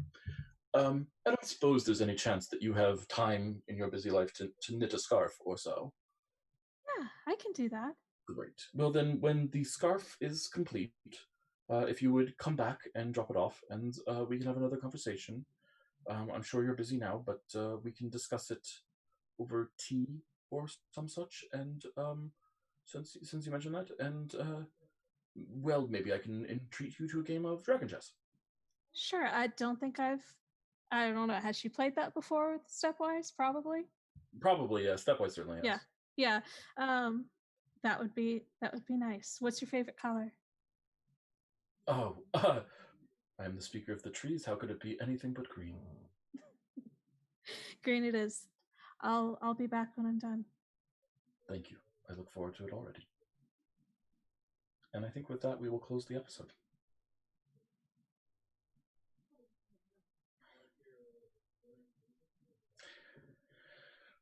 Let's hand out some experience points. EXP and all that stuff. Since I forgot to do that for multiple things today and yesterday. I'm trying to remember now. Okay. Did we discover something about Primarch, Magli, Blackice, his servitors, or his servants, or anything like that? Did we? Alepim has a secret passage into his house. Oh, yeah. There you go. Straight up. Bam. Anyone have a moment that exemplified their class, their species, or their background? Gotta give it to Gina. Okay, fine. Juniper. We'll grant you some points. I like it. Anyone else? Juniper, do you want to nominate someone? Thomas for sure. Okay. With the between his boo in the ocean and was that a kitten? That was definitely a kitten of some sort. Between his boo in the ocean and his talk with Lady Iria, I would say yes, he has shown his class or background very well. I like it. Works for me. Thomas, would you like to nominate someone? Yeah, Sawin's on his conduit game, per usual. Bam, bam, bam. Gotta love those conduit games. Liking it. Solomon, would you like to nominate Kaz? Yeah, Kaz had an interesting conversation with someone else who had been exiled from the Kava, which I thought was really interesting. I agree.